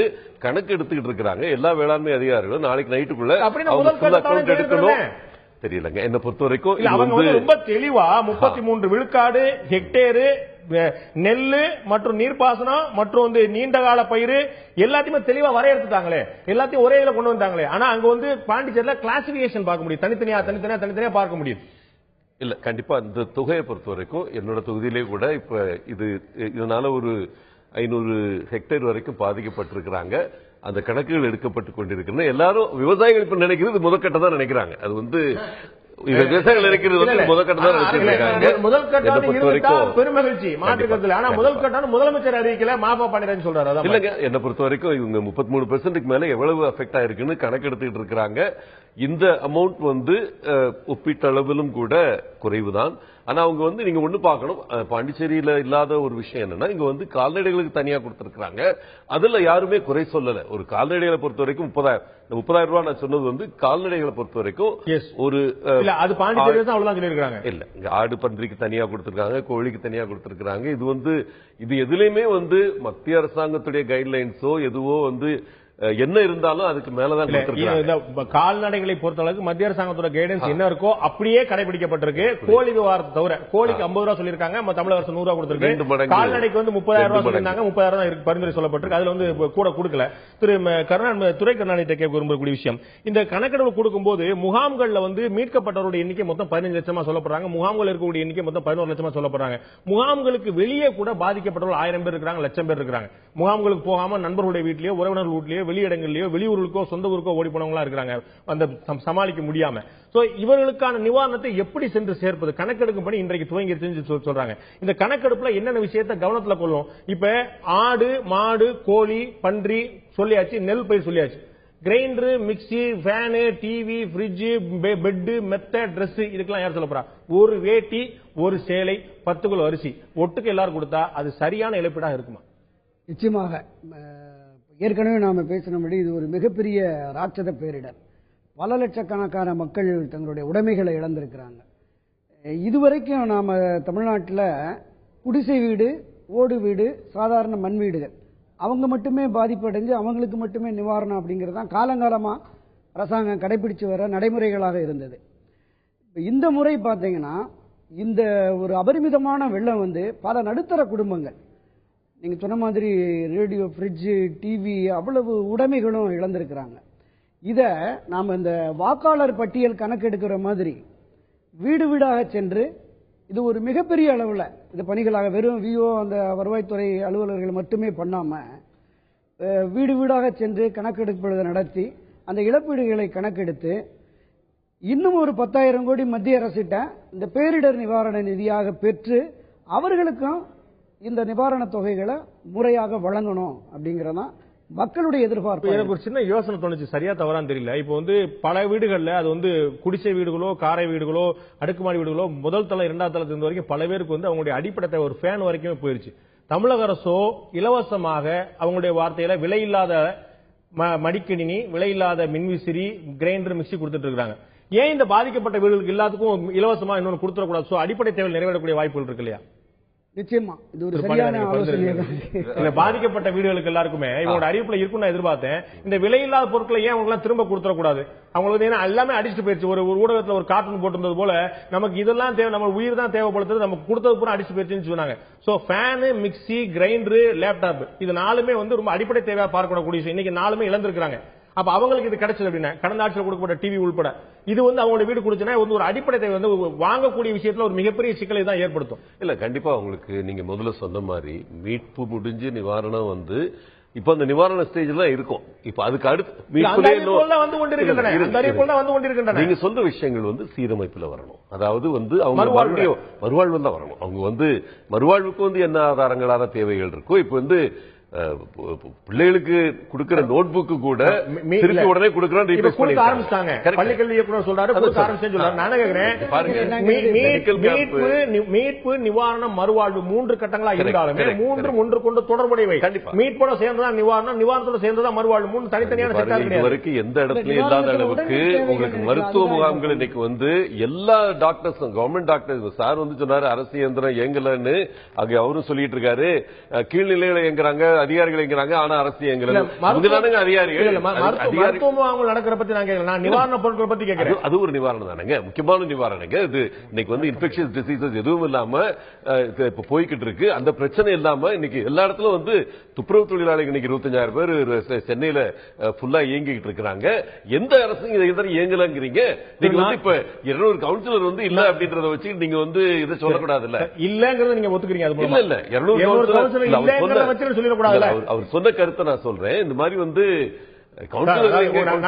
அதிமுக திமுகங்கிற தாண்டி முதல் கோபம் கவுன்சிலர்கள் மீதும் சட்டமன்ற உறுப்பினர்கள் மீது தான் இருக்கு என்பதை உணர்ந்து கொண்டால் சரி. வேற ஒன்று நம்ம யாரையும் காப்பாற்ற போறோம். ஆனா இது வந்து தன்னுடைய பிரதிநிதின்னு தான் தேர்ந்தெடுத்த மனிதன் இந்த பேரிடர் காலத்துல காணுமே அப்படின்னு தேடும் போது அந்த இயல்பான கோபம் அவர்கள் வந்து பாய்க்கிறத புரிஞ்சுக்கணும். நான் கேட்க விரும்பக்கூடிய விஷயம், இதுல அனைத்து கட்சி கண்காணிப்பு குழுவை கூட்டி தான் அந்த நிவாரண நிதியை எல்லாம் வழங்கணும், அதப்புறம் கண்காணிக்கணும். திராவிட முன்னேற்ற கழக தலைவர் சொல்லியிருக்காரு, மற்ற கட்சிகள் வலியுறுத்திருக்காங்க. இந்த தேவை ஏன் இருக்கு நீங்க நினைக்கிறீங்க? எல்லா நிவாரண பொருட்களும் நிவாரண நிதியும் வங்கி கணக்கில் வர வைக்கப்படும் சொல்லி தமிழக முதலமைச்சர் சொல்லியிருக்காங்க. சோ யார் யார் கணக்குக்கு போயிருக்கு, எவ்வளவு போயிருக்குங்கிறது கண்ணாடி மாதிரி தெளிவா தெரிய போகுது. அப்ப ஏன் ஒரு அனைத்து கட்சி கூட்டத்தை கூட்டி கண்காணிக்கணும்? அதாவது பாதிக்கப்பட்டவர்கள் யாரு அப்படின்னு கணக்கெடுக்கிறவங்க இருக்காங்கல்ல, இன்னைக்கு எல்லாம் ஆரம்பிச்சிட்டாங்க. அதுல வந்து நான் 2006 பார்த்திருக்கேன். 2006 இதே மாதிரி எலெக்ஷனுக்கு முன்ன வீட்டுக்கு வீடு 2000 ரூபாய் கொடுத்தாங்க. அப்பொழுது நான் பல வீடுகளில் இரவு நின்று போட்டோ எடுத்து அந்த மாவட்ட தலைவர்கிட்ட சண்டை போட்டு வாங்கி கொடுத்திருக்கோம். இதுல என்ன நடக்க வாய்ப்பு இருக்குன்னு தான் சொல்றோம். செய்யறாங்கன்றது போக போகத்தான் தெரியும். கட்சி சார்பு வந்து இல்ல அவங்க ரெக்கமெண்ட் பண்ற கவுன்சிலர் பண்றவங்களுக்கு மட்டும் கொடுக்கக்கூடிய வாய்ப்பு ஒன்று இருக்கிறது. இரண்டாவதாக இது வந்து மக்களுடைய வரிப்பணம், ஒரு கட்சியினுடைய வரிப்பணம் அல்ல. அதனால ஒரு கவுன்சிலரோ அந்தந்த கவுன்சிலர் மட்டும் வச்சுக்கிட்டு ஆளுங்கட்சியோட கவுன்சிலர் மட்டும் வச்சுக்கிட்டு செய்கிறதுன்றது ஒரு சரியான உதாரணமாக இருக்காது. அப்படி இல்லையா? நீங்க கேட்ட கேள்வி வங்கி கணக்குல வர வைக்கப்பட்ட இல்லங்க, எந்த வீடு பாதிக்கப்பட்டது பாதிக்கப்படாத ஒரு கணக்கு எடுக்கிறாங்களா? அத அரசு அதிகாரிகள் கணக்கு எடுப்பாங்க. கவுன்சில் எப்படி கணக்கு எடுப்பாரு? இல்ல அரசு அதிகாரி நீங்க பரவாயில்ல, நல்ல இல்ல நீங்க ஒரு நல்ல அப்பாவியா கேட்கறோம் இல்ல, நல்லா தான் கேக்குறீங்க. ஏன்னா அரசு அதிகாரிகள் தான் கவுன்சிலர் இருப்பாங்க. அரசு அதிகாரிகள் வந்து கவுன்சிலர்களோ எம்எல்ஏக்களோ சொல்படி கேட்பதில்லைன்னு நீங்க மக்களை நம்ப சொல்றீங்கல்ல? நான் சொல்றேன், என்னுடைய அரசு அதிகாரிகளை நீங்கள் உட்பட ஆளி செந்தில் உட்பட அத்தனை பேரும் அங்கீகரித்த அரசு ஊழியர்களை நான் நம்புகிறேன். நீங்கள் நம்புகிறீர்கள். நான் இன்னொன்னு சொல்றேன், இந்த எனக்கு முன்ன பேசினவர் உண்மையிலேயே அடித்தட்டுல இருக்க போலீஸ்காரர்களையும் பார்த்தேன். ஒரு ரோட்ல கார்பரேஷன் இதை பார்த்தேன், அவங்க வேலை செய்யலன்னு நான் நிச்சயமாக சொல்ல நான் நம்புறேன்னு சொல்றேன். இல்ல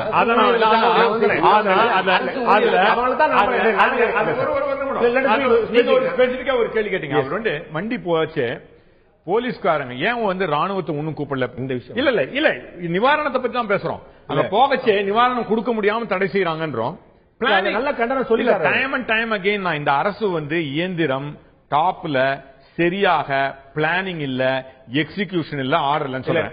அதுக்கு ராணுவ அதிகாரிகளை வச்சு அதை வந்து 45 நிமிடம் பேசிட்டோம். நான் வந்து உங்கள்ட்ட வங்கி கணக்கு ஒரு சிறிய இடைவெளி இருந்து தயவுசெய்து நோட் பண்ணிங்க. ஒரு சிறிய இடைவெளி எடுக்க வேண்டிய நண்பர்களை இடைவெளி தாண்டி இந்த நிவாரணப் பொருட்கள் வழங்கப்பட விதத்துல இன்னும் பாக்கி கேள்விகள் இருக்கின்றன. அதை தாண்டி கமலஹாசனை தேவையில்லாமல் அமைச்சர் விமர்சனம் செய்திருப்பது தவிர்த்திருக்கக்கூடியதா? அது ஒரு அதீதமான கோபத்தை காட்டுகிறதா? இது இந்த சம்பவம் பற்றி கமலஹாசன் பேசியிருக்கா மட்டுமே வந்த விஷயமா? அதை தாண்டி பழைய பகையில் எதுவும் பாக்கி இருக்கிறதா? நான் எழுத்தாளரும் சமூக ஆர்வலருமான திரு ஆளி செந்தில் கேட்க விரும்புறேன். இந்த நிவாரண நிதி அறிவிக்கப்பட்ட விஷயத்துல திமுக தலைவர் வந்து போதான்னு சொல்லியிருக்காரு. அவர் மட்டும் இல்ல, மக்கள் நல கூட்டு இயக்கம், பாமக உள்ளிட்ட தேமுதிக உள்ளிட்ட எல்லா கட்சியிலுமே விமர்சனம் பண்ணிருக்காங்க. ஆனா தமிழக முதலமைச்சர் நம்ம ஏற்கனவே சில இடங்களில் குறிப்பிட்டது போல அவங்க வந்து மத்திய அரசுடைய பரிந்துரைக்கு அதிகமாக கொடுத்திருக்காங்க. சில இடங்கள்ல வந்து திரு மாஃபா பணம் உள்ளிட்ட குறிப்பிட்டது போல இன்னும் அதிகமான நிதி கொடுக்கப்படலாம். இது முதல் கட்டமாக தான் இருக்கக்கூடிய வாய்ப்பு இருக்குன்னு சொல்றாங்க. நீங்க இந்த நிவாரண நிதி போதுமானதுன்னு நினைக்கிறீங்களா? எனக்கு வந்து ஒரு எக்ஸ்பர்ட் ஒப்பீனியன் போல இதில் வந்து சொல்றதுக்கு என் கையில் உண்மையிலே இப்போ வந்து தரவுகள் கிடையாது, அதை நான் ஒத்துக்கணும். ஆனால் வந்து எதிர்கட்சிகளுடைய அல்லது மக்களுடைய எதிர்பார்ப்பு எப்படி இருக்கும்னா, இந்த சேதம் அப்படிங்கிறது வந்து ஒரு மிகப்பெரிய ஒரு சேதமாக இருக்கிறதுனால இது போதாது அப்படிங்கிற ஒரு எண்ணம் வந்து ஏற்பட்டிருக்க வாய்ப்பு இருக்கு. இரண்டாவது, நீங்களே குறிப்பிட்டது போல இது முதல் கட்டமாக இதை கொடுக்கிறோம் இல்லாம நிறைவு செய்த ஒரு அறிக்கை போல இருப்பதனால இதை பற்றிய வந்து ஒரு கருத்து உலவுகிறது. இரண்டாவது வந்து இந்த மாதிரியான பெரிய பிரச்சனைகள் வரும்போது அனைத்து கட்சிகளையும் சமூக அமைப்புகளையும் எக்ஸ்பர்ட்ஸையும் கூப்பிட்டு பொதுப்படையா உட்கார்ந்து 10,000 20,000 15,000 என்று பேசக்கூடிய நடைமுறை ஒன்று இருந்தாலே எந்த தொகை என்பதை விட இது சரியானதாக இருக்குங்கிற எண்ணம் வந்து உருவாகும். நீங்க ஒரு விஷயத்தை புரிஞ்சுக்கணும், இதுல எண்ணிக்கை அப்படின்றத விட மீட்பு, அதாவது அடிப்படையான மீட்பு விஷயத்திலையும் அடிப்படையான நிவாரண விஷயத்திலையும் தவறு செய்த ஒரு அரசின் மீது பொதுவாக வந்து அவநம்பிக்கை இருக்கதான் செய்யும். ஆக வந்து இப்போ எல்லா எதிர்க்கட்சிகளும் சொல்வதை போல இணைந்து செயல்பட்டு இதுக்கு வந்து எவ்வளவு கொடுக்கலான்ற போல விஷயங்களை வந்து செய்ய முடியும். இப்ப கருணாநிதியும் சரி ஜெயலலிதாவும் சரி 2 பேரும் இன்னைக்கு நேற்று வந்து அரசியலுக்கு வந்தவங்க கிடையாது. பல ஆண்டு காலமாக இருக்கக்கூடியவங்க, முதல்வராக இருந்தவர்கள். ஆக வந்து இந்த மாதிரியான சந்தர்ப்பத்திலாவது ஒன்னா சேர்ந்து சில முடிவுகளை நேரடியாக தலைவர்கள் உட்கார மாட்டாங்க. அது நமக்கு தெரியும், நம்ம ஊர் கலாச்சாரம்.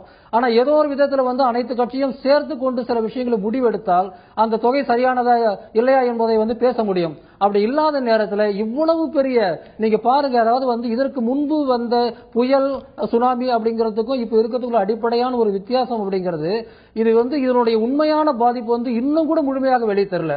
இப்ப சென்னையின் சில பகுதிகளில் முழுக்க ஒரு தளம் முழுக்க தன்னுடைய உடைமைகளையும் உயிரும் இழந்த குடும்பத்துக்கு நம்ம என்ன பதில் சொல்ல போறோம்னு தெரியல. இதுல வேற சில பிரச்சனைகள் இருக்கு, அதை பத்தி நான் பேச வரல. நிவாரணத்தை கணக்கிடுவதில் கூட அனைத்து கட்சியும் உட்கார்ந்து நிபுணர்களோட உட்கார்ந்து பேசி முடிவெடுக்குமானால் அது சரியா இருக்கும் நினைக்கிறேன். இந்த வீழ்ச்சியில வந்து ஏற்பட்ட சுணக்கம், அவங்க அடிப்படையில வந்து செஞ்ச செயல்பாடுகள், அதாவது அதிமுக கட்சியுடைய செயல்பாடுகள் மேல இருக்கக்கூடிய வெறுப்பு, இதெல்லாம் இருக்கக்கூடிய சூழல்ல அரசாங்கம் திடீரென்று ஒரு அறிக்கை விடும்போது நிச்சயமாக விமர்சிக்கிறதுக்கு வந்து எதிர்க்கட்சிகளுக்கும் மக்களுக்கும் உரிமை உண்டு நான் நினைக்கிறேன்.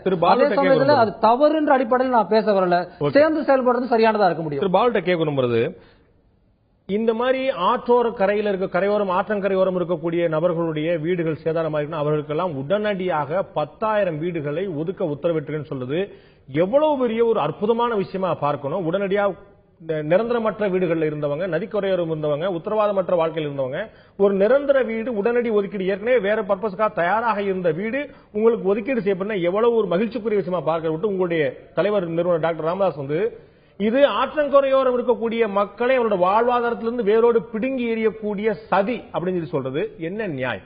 அதாவது இடப்பெயர்வு என்பது அந்த மக்கள் மிகப்பெரிய மன உளைச்சலுக்கு ஆளாகி விடுவார்கள். நீங்க வேணா சாதாரணமா எடுத்துக்கலாம். ஒரு சென்ட் நிலத்துல வாழக்கூடிய மனிதன் கடைசி வரைக்கும் நான் அந்த மண்ணில் வாழணும் அப்படின்னு நினைப்பான். உங்களுடைய முதல்வர் வேட்பாளர் டாக்டர் அன்புமணி ராமதாஸ் ஆக்கிரமிப்புகளை இரும்பு கரம் கொண்டு அடக்க வேண்டும், தேவைப்பட்டால் அவசர சட்டம் கொண்டு வர வேண்டும் என்று சொன்னார். அவசர சட்டம்லாம் கொண்டு வராம ஆக்கிரமிப்பு பகுதியில் இருக்கிறவங்களுக்கு மாற்று குடியிருப்பு தரேன்னு சொல்லி சொன்னா உங்களுடைய நிறுவனர் வந்து வேற சொல்றாங்க. எது சரின்னு நீங்க சொல்லணும். 4 நாளைக்கு முன்னாடி டாக்டர் அன்புமணியோட அறிக்கை, அவருடைய பேட்டி, அவசர சட்டம் கொண்டு வர வேண்டும் அப்படின்னு 2 நாளைக்கு முன்னாடி உங்களுடைய நிறுவன அறிக்கை இது சரி அப்படின்னு. ரொம்ப அடிப்படையா ஒரு விஷயத்தை தெளிவுபடுத்த விரும்புறான். ஆக்கிரமிப்பு செய்யப்பட்டு நீர்நிலையில் இருக்கக்கூடியவர்களை அப்புறப்படுத்தக்கூடாது என்று எங்கள் மருத்துவர் ஐயா அவர்கள் ஒருபோதும் சொல்லவில்லை.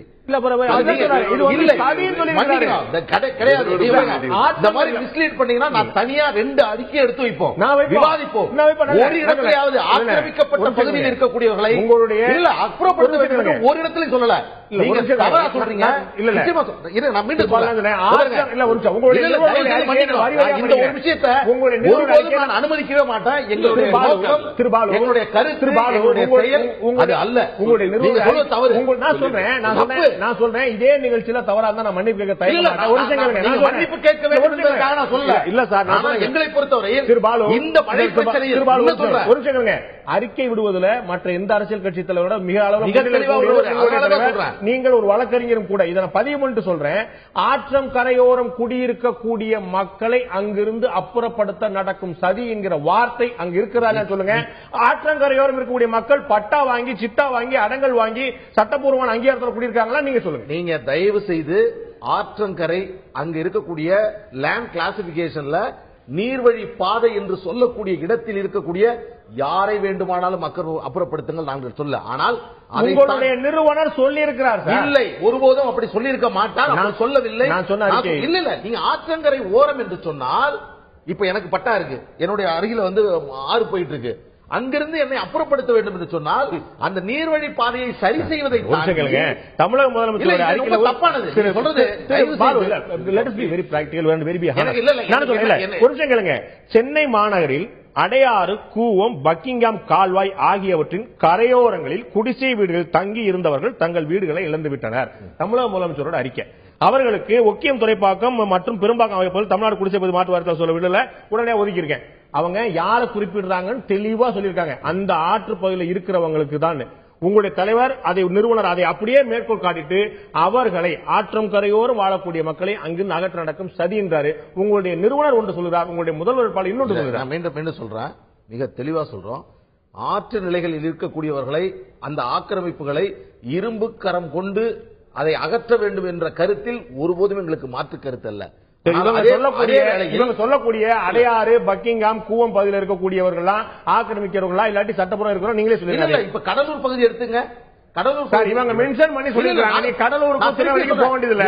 இவருடைய அறிக்கையில தமிழக முதலமைச்சரோட அறிக்கைக்கான பதில் அறிக்கை தான் உங்களுடைய நிறுவன அறிக்கை. தமிழக முதலமைச்சர்ல எந்த இடங்கிற குறிப்பிட்டிருக்கிறார். எனக்கு என்ன வருத்தம்னா, என்னுடைய பேச்சில் குறை கண்டால் நான் அதை பத்தி கவலைப்படவே மாட்டேன். எங்க தலைவருடைய பேச்சில் குறை கண்டால் நான் என்ன சொல்றேன், எங்கள் நிறுவனர் மருத்துவரையா ஒரு வார்த்தையும் ஒரு சொல்லையும் உணர்ந்து மக்களுக்காக சொல்லக்கூடிய, தமிழ்நாட்டில் இருக்கக்கூடிய முதலில் சொல்லக்கூடியவர். நான் இன்னைக்கு சொல்றேன், மிகப்பெரிய கட்சி திமுக எங்களுடைய அறிக்கையை காப்பீடித்துக் கொண்டிருக்கிறார்கள். நான் அதை சொல்லவில்லை. ஆனா என்ன சொல்றேன்னா, எங்களை பொறுத்தவரையில் மக்கள் பிரச்சனையில் முன்னிலையில் இருக்கிறோம்.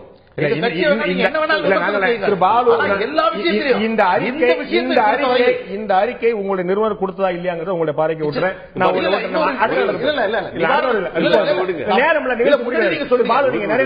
அரசு ஊழியர் சம்பந்தமா நிவாரண சும்மா சொல்லும்போது மருத்துவரையா ஒரு செய்தியை சொல்றாரு. 1979 எம்ஜிஆர் ஆட்சியில் இருந்தப்ப அந்த அறிக்கையில ஒரு ஊதியத்தை முன்தொகையாக தந்து அவர்களுக்கு உதவ வேண்டும் என்று சொல்லக்கூடிய செய்தியை சொல்லதான் செய்யறோம். ஒரே ஒரு கருத்துங்க, 80,120 பேர் இன்னைக்கு களத்துல அரசு ஊழியர்கள் இன்னும் வேலை செஞ்சிட்டு இருக்காங்க. இந்த நேரத்துல அரசு செயல்படலன்றது கம்ப்ளீட்டா ஒரு அவர்கள் 80,900 ஊழியர்களை சொல்லல, 80,900 அதற்கு மேல் இருக்கக்கூடிய அமைச்சர் பெருமக்கள், செயலர்கள், விமர்சனம் பண்ணக்கூடியது மேல்மட்டத்தை தான். நான் சொல்ல வேண்டிய ஒண்ணுங்க, இன்னைக்கு இந்த நேரத்துல மீட்பு நிவாரணம் எல்லாம் ஒருங்கிணைந்து செயல்பட்டு இருக்கிற நேரத்துல ஏதோ அரசு செயல்படாத அரசு கேள்வி இருக்கு. நாங்க செயல்படாத அரசா இல்லையாங்கிற விவாதத்துக்கு விட்டுருவோம். நம்ம கமலஹாசன் ஒரு விஷயத்தை சொல்றாரு அப்படின்னா, அவர் தமிழகத்துல ஒரு தவிர்க்க முடியாத ஒரு மிகப்பெரிய நடிகர். அவருக்கு ஒரு 6 பக்கத்துக்கு ஒரு பதிலளிக்க கொடுக்க வேண்டியது நிதியமைச்சரா இருக்கக்கூடியவர். இந்த மீட்பு நிவாரண மறுவாழ்வு பணியில பிரதானமா இருக்கக்கூடிய பிடபிள்யூ வச்சிருக்கக்கூடிய நிதி வச்சிருக்கக்கூடிய ஒரு அமைச்சர் இவ்வளவு அறிக்கை கொடுத்தாருன்னு இது தேவையா? உங்களுக்கே தெரியும், அவர் கொடுக்கக்கூடிய அறிக்கை மட்டுமல்ல, யார் பேசக்கூடிய ஒரு வார்த்தையும் முதலமைச்சருடைய ஒப்புதல் இல்லாம வெளிவர முடியாது. அவர் 6 பக்கம் கொடுத்திருக்கிறாருன்னா தமிழக முதலமைச்சருடைய கன்சர்ன் அதுக்கு நிச்சயமா இருந்திருக்கக்கூடிய வாய்ப்பு. ஒவ்வொரு விஷயமும் கமலஹாசனுக்கு சொல்லப்பட்ட விஷயம் மட்டும் கிடையாதுன்னு நான் நினைக்கிறேன். ஏன்னா என்ன செஞ்சிருக்கு இந்த அரசாங்கம் கடந்த 5 வாரங்களில் என்பதை தெள்ள தெளிவா எடுத்து வச்சிருக்காரு நிதியமைச்சர். அவருடைய பொறுப்பு நினைக்கிறேன். அப்படி எடுத்து வச்சிருந்தா மட்டுமே பிரச்சனை கிடையாது. அந்த 6 பக்கத்துல 5 பக்கம் தானே இருக்கு. அப்படி சொல்லியிருந்தா மட்டும் பிரச்சனை கிடையாது. ஆனா அதை தாண்டி எவ்வளவு பெரிய கடுமையான வார்த்தை பிரயோகங்களை சொல்றாரு அப்படின்னு நம்ம பாக்குறோம். அந்த பிரச்சனையை தீர்த்து வைத்த மாண்பு முதலமைச்சர் அம்மா அவர்களுக்கு நன்றி கூறியதை மறந்து விட்டு தற்போது பேட்டி எடுத்திருக்காரு சொல்லி விஸ்வரூபம் பிரச்சனை சொல்றாரு. இது தமிழக மக்களை அவமதிக்கும் செயல் சொல்றாரு. எரிகிற வீட்டில் பிடுங்கியது ஆதாயம் என்று அரசியல் சுயநலத்தை செயல்படும் சமுதாய புல்லுருவிகளின் கைப்பாவையாக கமலஹாசன் மாறிவிட்டார். அரசியல் சுயலாபம் பெற வேண்டும் என்று முனையும் தீய சக்திக்கு கமலஹாசன் விலை போய்விட்டார் அப்படின்னு சொல்றாரு. 6 பக்க அறிக்கை ஒரு நடிகர். அந்த அறிக்கையை பத்தி நடிகர் கமலஹாசன் அவர்களே சொன்னது, நான் சொன்னது சரியா புரிந்து கொள்ளப்படவில்லை, டிரான்ஸ்லேஷன்ல மிஸ்டேக் ஆயிருச்சு, அந்த மாதிரி வரி பணத்தை எங்க நான் கேட்கவே இல்லை அப்படின்னு அவர் சொல்லி கமலஹாசன் இன்னும் தெளிவா சொல்றாரு. முந்தைய அறிக்கையோட தெளிவா ரொம்ப சொல்றாரு. நான் தமிழக அரசு செயல்படலாம் சொல்லல, ஒரு பாதிப்பை பார்த்துட்டு ஒரு சாமானியன் புலம்புவதை போலதான் என்னுடைய அந்த கடிதம் அமைந்திருக்கு. என்னுடைய கடிதம் இந்த மக்களுடைய புலம்பலின் ஒரு வகை, அவ்வளவுதான் சொல்றாரு. நான் கேட்டது பல விஷயங்கள் சரியா புரிந்து கொள்ளப்படல, முழுமையா புரிந்து கொள்ள. நான் இந்த அறிக்கையை உடனே சொல்லல, அந்த அறிக்கையும் கிடையாது, ஒரு கடிதம். அதை புரிஞ்சுக்கிட்டீங்கல்ல. அவர் சொல்றாரு அது அறிக்கையே கிடையாது, கடிதம். அப்ப இன்னொரு அறிக்கை அதே நிதியமைச்சர் வந்திருக்கலாம்ல. 6 பக்கம் திட்டி எடுத்து அப்படியா தம்பி நீ சொல்லியா, நான் தவறா புரிஞ்சுக்கிட்டேன், ஓகே, இந்த பக்கம் ஒரு அறிக்கை வந்திருக்கலாம்ல. பாருங்க, என்னை பொறுத்த வரைக்கும் கமலஹாசன் ஒரு கடிதம் எழுதியிருக்கிறார். அந்த கடிதம் ஊடகங்களால் ஒரு மாதிரி கொண்டு போய் சேர்க்கப்பட்டது. அதுல மக்கள் புரிஞ்சுக்கிட்ட விஷயம் ஏதோ இவங்க அரசுல ஒண்ணும் செய்யல போல, அந்த மாதிரி ஒரு எண்ணத்தை உருவாக்குற ஒரு தாக்கம் இருந்தது. அதை கரெக்ட் பண்ண வேண்டியது நிதியமைச்சருடைய பொறுப்பு. அந்த 6 பக்கங்கள்ல 5 பக்கங்களுக்கு குறையாமல் அரசு என்ன செஞ்சிருக்கு, பட்ஜெட்ல எவ்வளவு ஒதுக்கணும்ன்றதுல இருந்து எந்த செயல்பாடு எங்க நடந்திருக்குன்னு சொல்லியிருக்கிறாரு. நிவாரண முகாம்கள்ல இருந்து எல்லா விஷயத்தையும் அதுல சொல்லியிருக்காங்க. அது மக்களுக்கு போய் சேர வேண்டிய முக்கியம். தொடர்ந்து உங்கள்ட்ட நான் கேள்வி எழுப்ப விரும்புறேன். அந்த கமலஹாசன் பிரச்சனையில பாலுகா தகவல் மட்டும் உங்களுடைய தலைவருடைய அறிக்கையினுடைய கையில இருக்குது. அவருடைய அந்த வரியை நான் படிச்சிடுறேன், மக்களுடைய பாறை கூட்டுறேன். இது மிகவும் ஆபத்தான அறிவிப்பாகும். நான் முதல்ல படிச்ச வார்த்தை இது தமிழக முதலமைச்சர் அறிவிப்பு. இது மிகவும் ஆபத்தான அறிவிப்பாகும். கூவம், பக்கிங்காம் கால்வாய் ஆகிய ஆற்றங்கரைகளில் குடிசைகளில் வசிக்கும் 10,000 குடும்பங்களை வெள்ள பாதிப்புகளை காரணம் காட்டி சென்னைக்கு வெளியே அனுப்பும் சதித்திட்டம் இதுவாகும். இந்த ஆறுகளின் கரைகளில் ரிப்பீட் பண்றேன் சார், இந்த ஆறுகளின் கரைகளில் வாழும் மக்களை வெளியேற்ற கடந்த சில ஆண்டுகளாக காரணத்தை எதிர்பார்த்து காத்திருந்த அரசு இப்போது வெள்ளத்தை காரணம் காட்டி அவர்களை அப்புறப்படுத்த முயல்கிறது. அவ்வளவுதான். நான் உங்க தலைவர் பதில் சொல்லணும். நீர்வழி பாதையில் இருந்தால் அவர்களை அப்புறப்படுத்துவது பிரச்சனையே இல்ல. உங்களுடைய தலைவர் சொன்ன வார்த்தையை நான் சொல்லிட்டேன், மக்கள் முடிவு பண்ணட்டும். நான் அடுத்த கட்டத்துக்கு எனக்கு புரியல நீங்க சொல்றது என்னன்னா. நான் என்ன சொல்றேன்னா, ஆக்கிரமித்திருக்கிறவர்கள் பற்றிய எங்களுடைய பிரச்சனை இல்ல சார். ஆனால் பக்கிங்காம் கரையில ஆற்றங்கரையில குடியிருப்பவர் பார்த்தா முதலமைச்சர் பேசுறாங்க, ஆற்றங்கரையில குடியிருப்பவர் பார்த்தா உங்களுடைய நிறுவனர் பேசுறாரு. பாமகவுடைய முதல்வர் யாரை பத்தி பேசினாருன்னு கேட்கிறேன். அதாவது நில ஆக்கிரமிப்பு செய்யப்பட்டிருக்கக்கூடிய கட்டிடங்கள்ல இருந்து, நிலங்கள்ல இருந்து, கல்லூரிகள்ல இருந்து, இருக்கக்கூடிய மிகப்பெரிய கட்டிடங்கள்ல இருந்து எல்லாத்தையும் அகற்றுறீங்களா? சொல்லுங்க. அப்ப இந்த கமலஹாசன் சொன்ன மாதிரி அவனை திருந்த சொல்லு, நான் திருந்த. நான் மீண்டும் சொல்றேன், எங்களுடைய பொருளை நீங்க இன்னும் புரிஞ்சுக்கல. நாங்க என்ன சொல்றோம்னா, சாதாரணமா தூக்கி வெளில போட்டணும் அப்படின்னு நினைக்கிறது. நிரந்தர வீடு கொடுத்து சார், உரிமைப்பட்ட நிரந்தர வீடு கொடுத்து தூக்கி எறியல. அதாவது லேண்ட் கிளாசிபிகேஷன்ல வாட்டர் பாடியா இருந்துச்சுன்னா நிச்சயமா இந்த அரசு நடவடிக்கை எடுத்துக்கொள்ள. பக்கிங்காம் கூவம் கால்வாய் சொல்லிட்டாங்க, திருப்பி நீங்க கிளாசிபிகேஷன் பத்தி சொல்லல. நான் திருப்பி பாண்டியராஜன் தொடர் வரும்போது இந்த இவ்வளவு கவனச்சிதறல் நிவாரண பணிகள் பற்றி இவ்வளவு பெரிய குற்றச்சாட்டுகள் பொது சிவில் சொசைட்டியில் இருக்கும்போது இந்த ஒரு கருத்துக்கு இவ்வளவு பெரிய பதில் அப்படிங்கிறது கூடுதல் முக்கியத்துவம். பழைய விஷயத்தை ஏதோ மனதில் செய்யக்கூடிய விஷயம். இது ஒரு அறிக்கைக்கான பதில் அறிக்கை மாதிரி தெரியலையே. இல்லங்க, மக்களுடைய வரிப்பணம் எப்படி செலவு செய்யப்பட்டு இருக்கிறது அந்த அறிக்கையுடைய கமலஹாசன் அப்படிப்பட்ட கடிதத்தில் இல்லன்னு சொல்லிட்டாங்க. 679 கோடி அந்த பேரிடர் நிவாரண அறிக்கை கொடுத்ததோ, என்னோட வரிப்பணம் எங்க போச்சுன்ற கேள்வியோ, 4000 கோடி ரூபாய் கார்பரேட்டுகளுக்கு கொடுக்கறாங்க, ஆனா ஏழப்பட்ட மக்களுக்கு கொடுக்கலன்ற கேள்வியோ சாதாரண கேள்வி கிடையாது. மக்களால் அறியப்பட்ட ஒரு மனிதன். அமெரிக்கா நான் 100 கேள்வி கேட்டார், பாலு 100 கேள்வி கேட்டார், வைகோல இருந்து ராமதாஸ்ல இருந்து கருணாநிதியில இருந்து விஜயகாந்த் அத்தனை பேரும் கேட்கிறாங்க. இந்த கடமை இல்லையா மக்களுக்கு? கேட்க கூடாதா? இல்ல, கண்டிப்பா கேட்கலாம். கேட்டா இல்ல தம்பி உங்களுக்கு தெரியல, நாங்க அறிக்கை செலவழிச்சிருக்கோம் சொன்னா முடிஞ்சு போச்சு. நீ புல்லுருவி, நீ சமூக விரோதி, நீ தீய சக்தி இவ்வளவு போயிட்ட, நீ அங்க போயிட்ட, உளர்ற பிதற்ற தத்துவம் பேசுற மாதிரி உளறி கூட்டுவ. It's not too personal.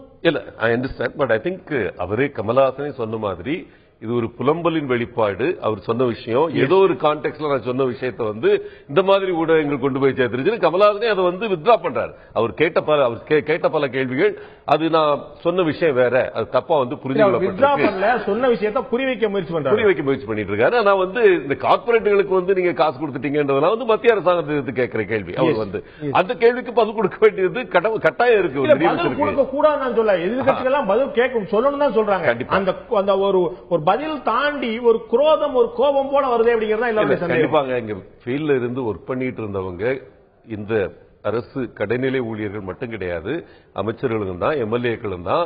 அந்த மாதிரி இருக்கிறப்போ அவங்களை குத்துற மாதிரி நீங்க சொல்றது, அவங்க பொதுமக்களை மிஸ்லீட் பண்ற மாதிரி ஒரு விஷயம் சொல்றப்போ பதில் சொல்ல வேண்டியது கடமைதான். அதுல ஒரு ஆத்திரத்தோட பதில் சொல்லியிருக்காருன்றது நான் ஒத்துக்கிறேன்.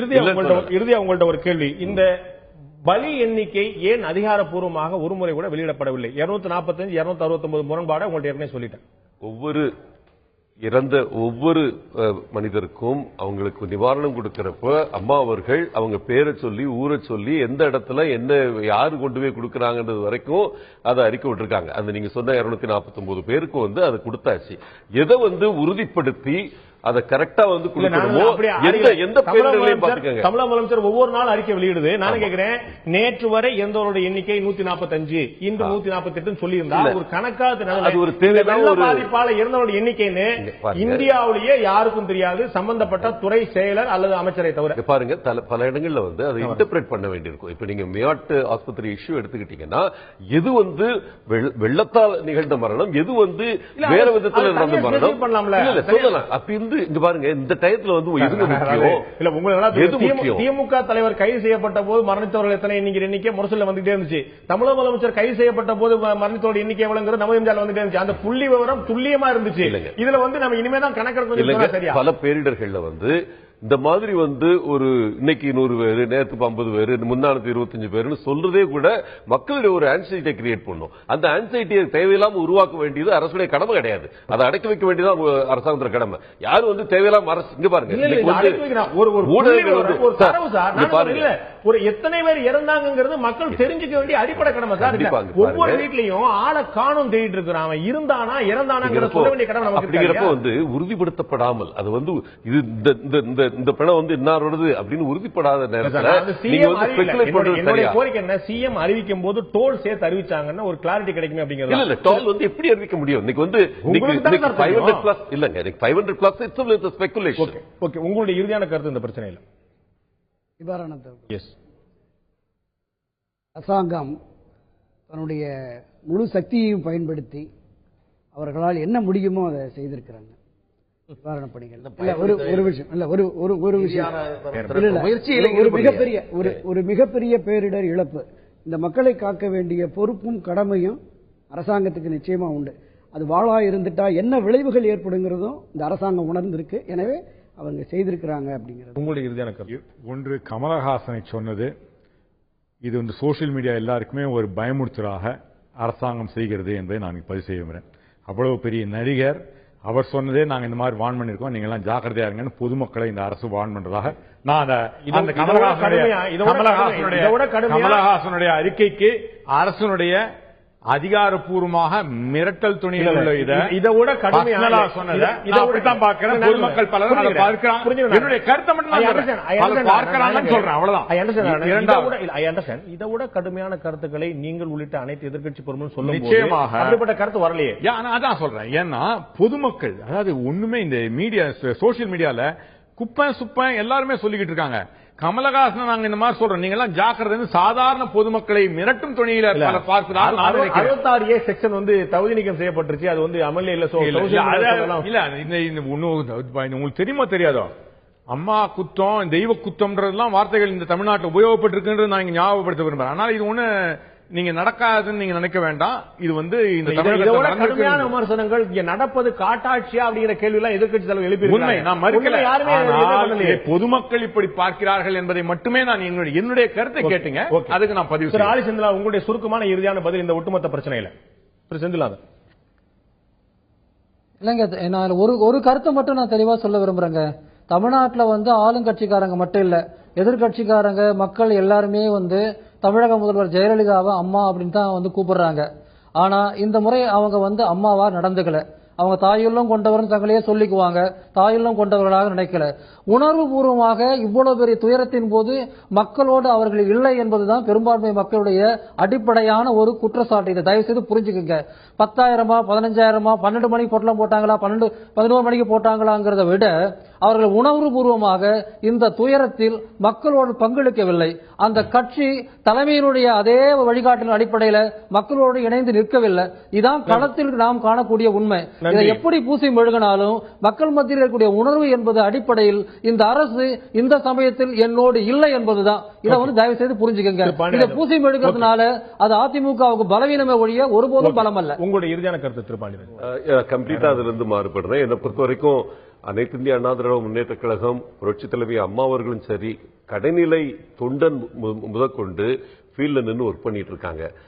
இது வந்து தன்னார்வ தொண்டு நிறுவனங்களோ இல்ல வேற வந்து வெளியிருந்து வந்து ஒர்க் பண்றவங்களோ அவங்களுக்கு எந்த தடைகளும் ஏற்படுத்தப்படவில்லை. ஃப்ரீயா வந்து போய் ஒர்க் பண்ணிட்டு இருக்காங்க. அந்த சூழ்நிலையை உருவாக்கி வச்சிருக்கு இந்த அரசாங்கம் நான் நினைக்கிறேன், நான் நம்புறேன். இல்லைன்னா வந்து இவ்வளவு பெரிய பேரிடரை வந்து நம்ம ஓரளவுக்கு சமாளிச்சு இன்னைக்கு மறுபடியும் வந்து தமிழகம் இன்னைக்கு மறுபடியும் வந்து நார்மல்சி கொஞ்சம் கொஞ்சமா வந்துட்டு இருக்குன்னா அதுக்கு மிக மிக அடிப்படையான காரணம் இந்த அரசாங்கத்தின் செயல்பாடுன்னு நான் நினைக்கிறேன். அரசாங்கம் மட்டுமே இல்லாமல் மன்னிக்கணும், அரசாங்கம் மட்டுமே இல்லாமல் எல்லோருடைய செயல்பாடும் சேர்ந்ததுதான் இந்த ஒரு மீட்புக்கான காரணம். மாற்று கருத்துல எல்லோருமே சேர்ந்து கடுமையா உழைச்சிருக்காங்க. தமிழகம் இதுவரை கண்டிராத ஒரு தன்னெழுச்சியை, ஒரு தன்னார்வத்தை, தமிழக மனித நேயத்தை ஒட்டுமொத்தமாக ஜாதி மத இனபேதங்களை கடந்து மிகப்பெரிய கடந்து சேர்ந்திருக்கிறது. இந்த மீட்பு பணிக்கும் நிவாரண பணிக்கும் மக்களுடைய தன்னெழுச்சி ஒரு மிகப்பெரிய காரணம். அரசியல்வாதிகள் எப்போதும் அரசியல்வாதிகள் தான், மாற்று கருத்துல நிச்சயமாக விமர்சனங்கள் அரசியல் இருக்கும். ஆனால் அரசு இதை ஒரு விமர்சன பார்வையோடு எடுத்துக்கொள்ளாமல் இதை ஒரு ஆக்கப்பூர்வமான பார்வையாக எடுத்து தாங்கள் இன்னும் வேகமாக ஓடுவதற்கு எதிர்க்கட்சிகள் கொடுக்கக்கூடிய உந்து சக்தி என்று பார்வையிட்டால் நிச்சயமாக மக்கள் மத்தியில் நன்மதிப்பை பெற முடியும். களத்தில் மக்கள் நிச்சயமாக இந்த தருணத்தில் கோபத்தோடு தான் இருப்பார்கள். புரிந்து கொள்ளக்கூடியது அவர்களை கோபத்தை தணிக்கக்கூடிய அத்தனை விஷயங்களையும் செய்ய வேண்டிய கடமை அரசுக்கு இருக்கிறது, மாற்று கருத்து இல்லை. இந்த நிகழ்ச்சியில் கலந்து கொண்ட கருத்து 5 பேருக்கும் நன்றி. பார்த்த உங்களுக்கும் நன்றி நண்பர்களே. மீண்டும் இன்னொரு நிகழ்ச்சியில் சந்திப்போம். அதுவரை நன்றி, வணக்கம்.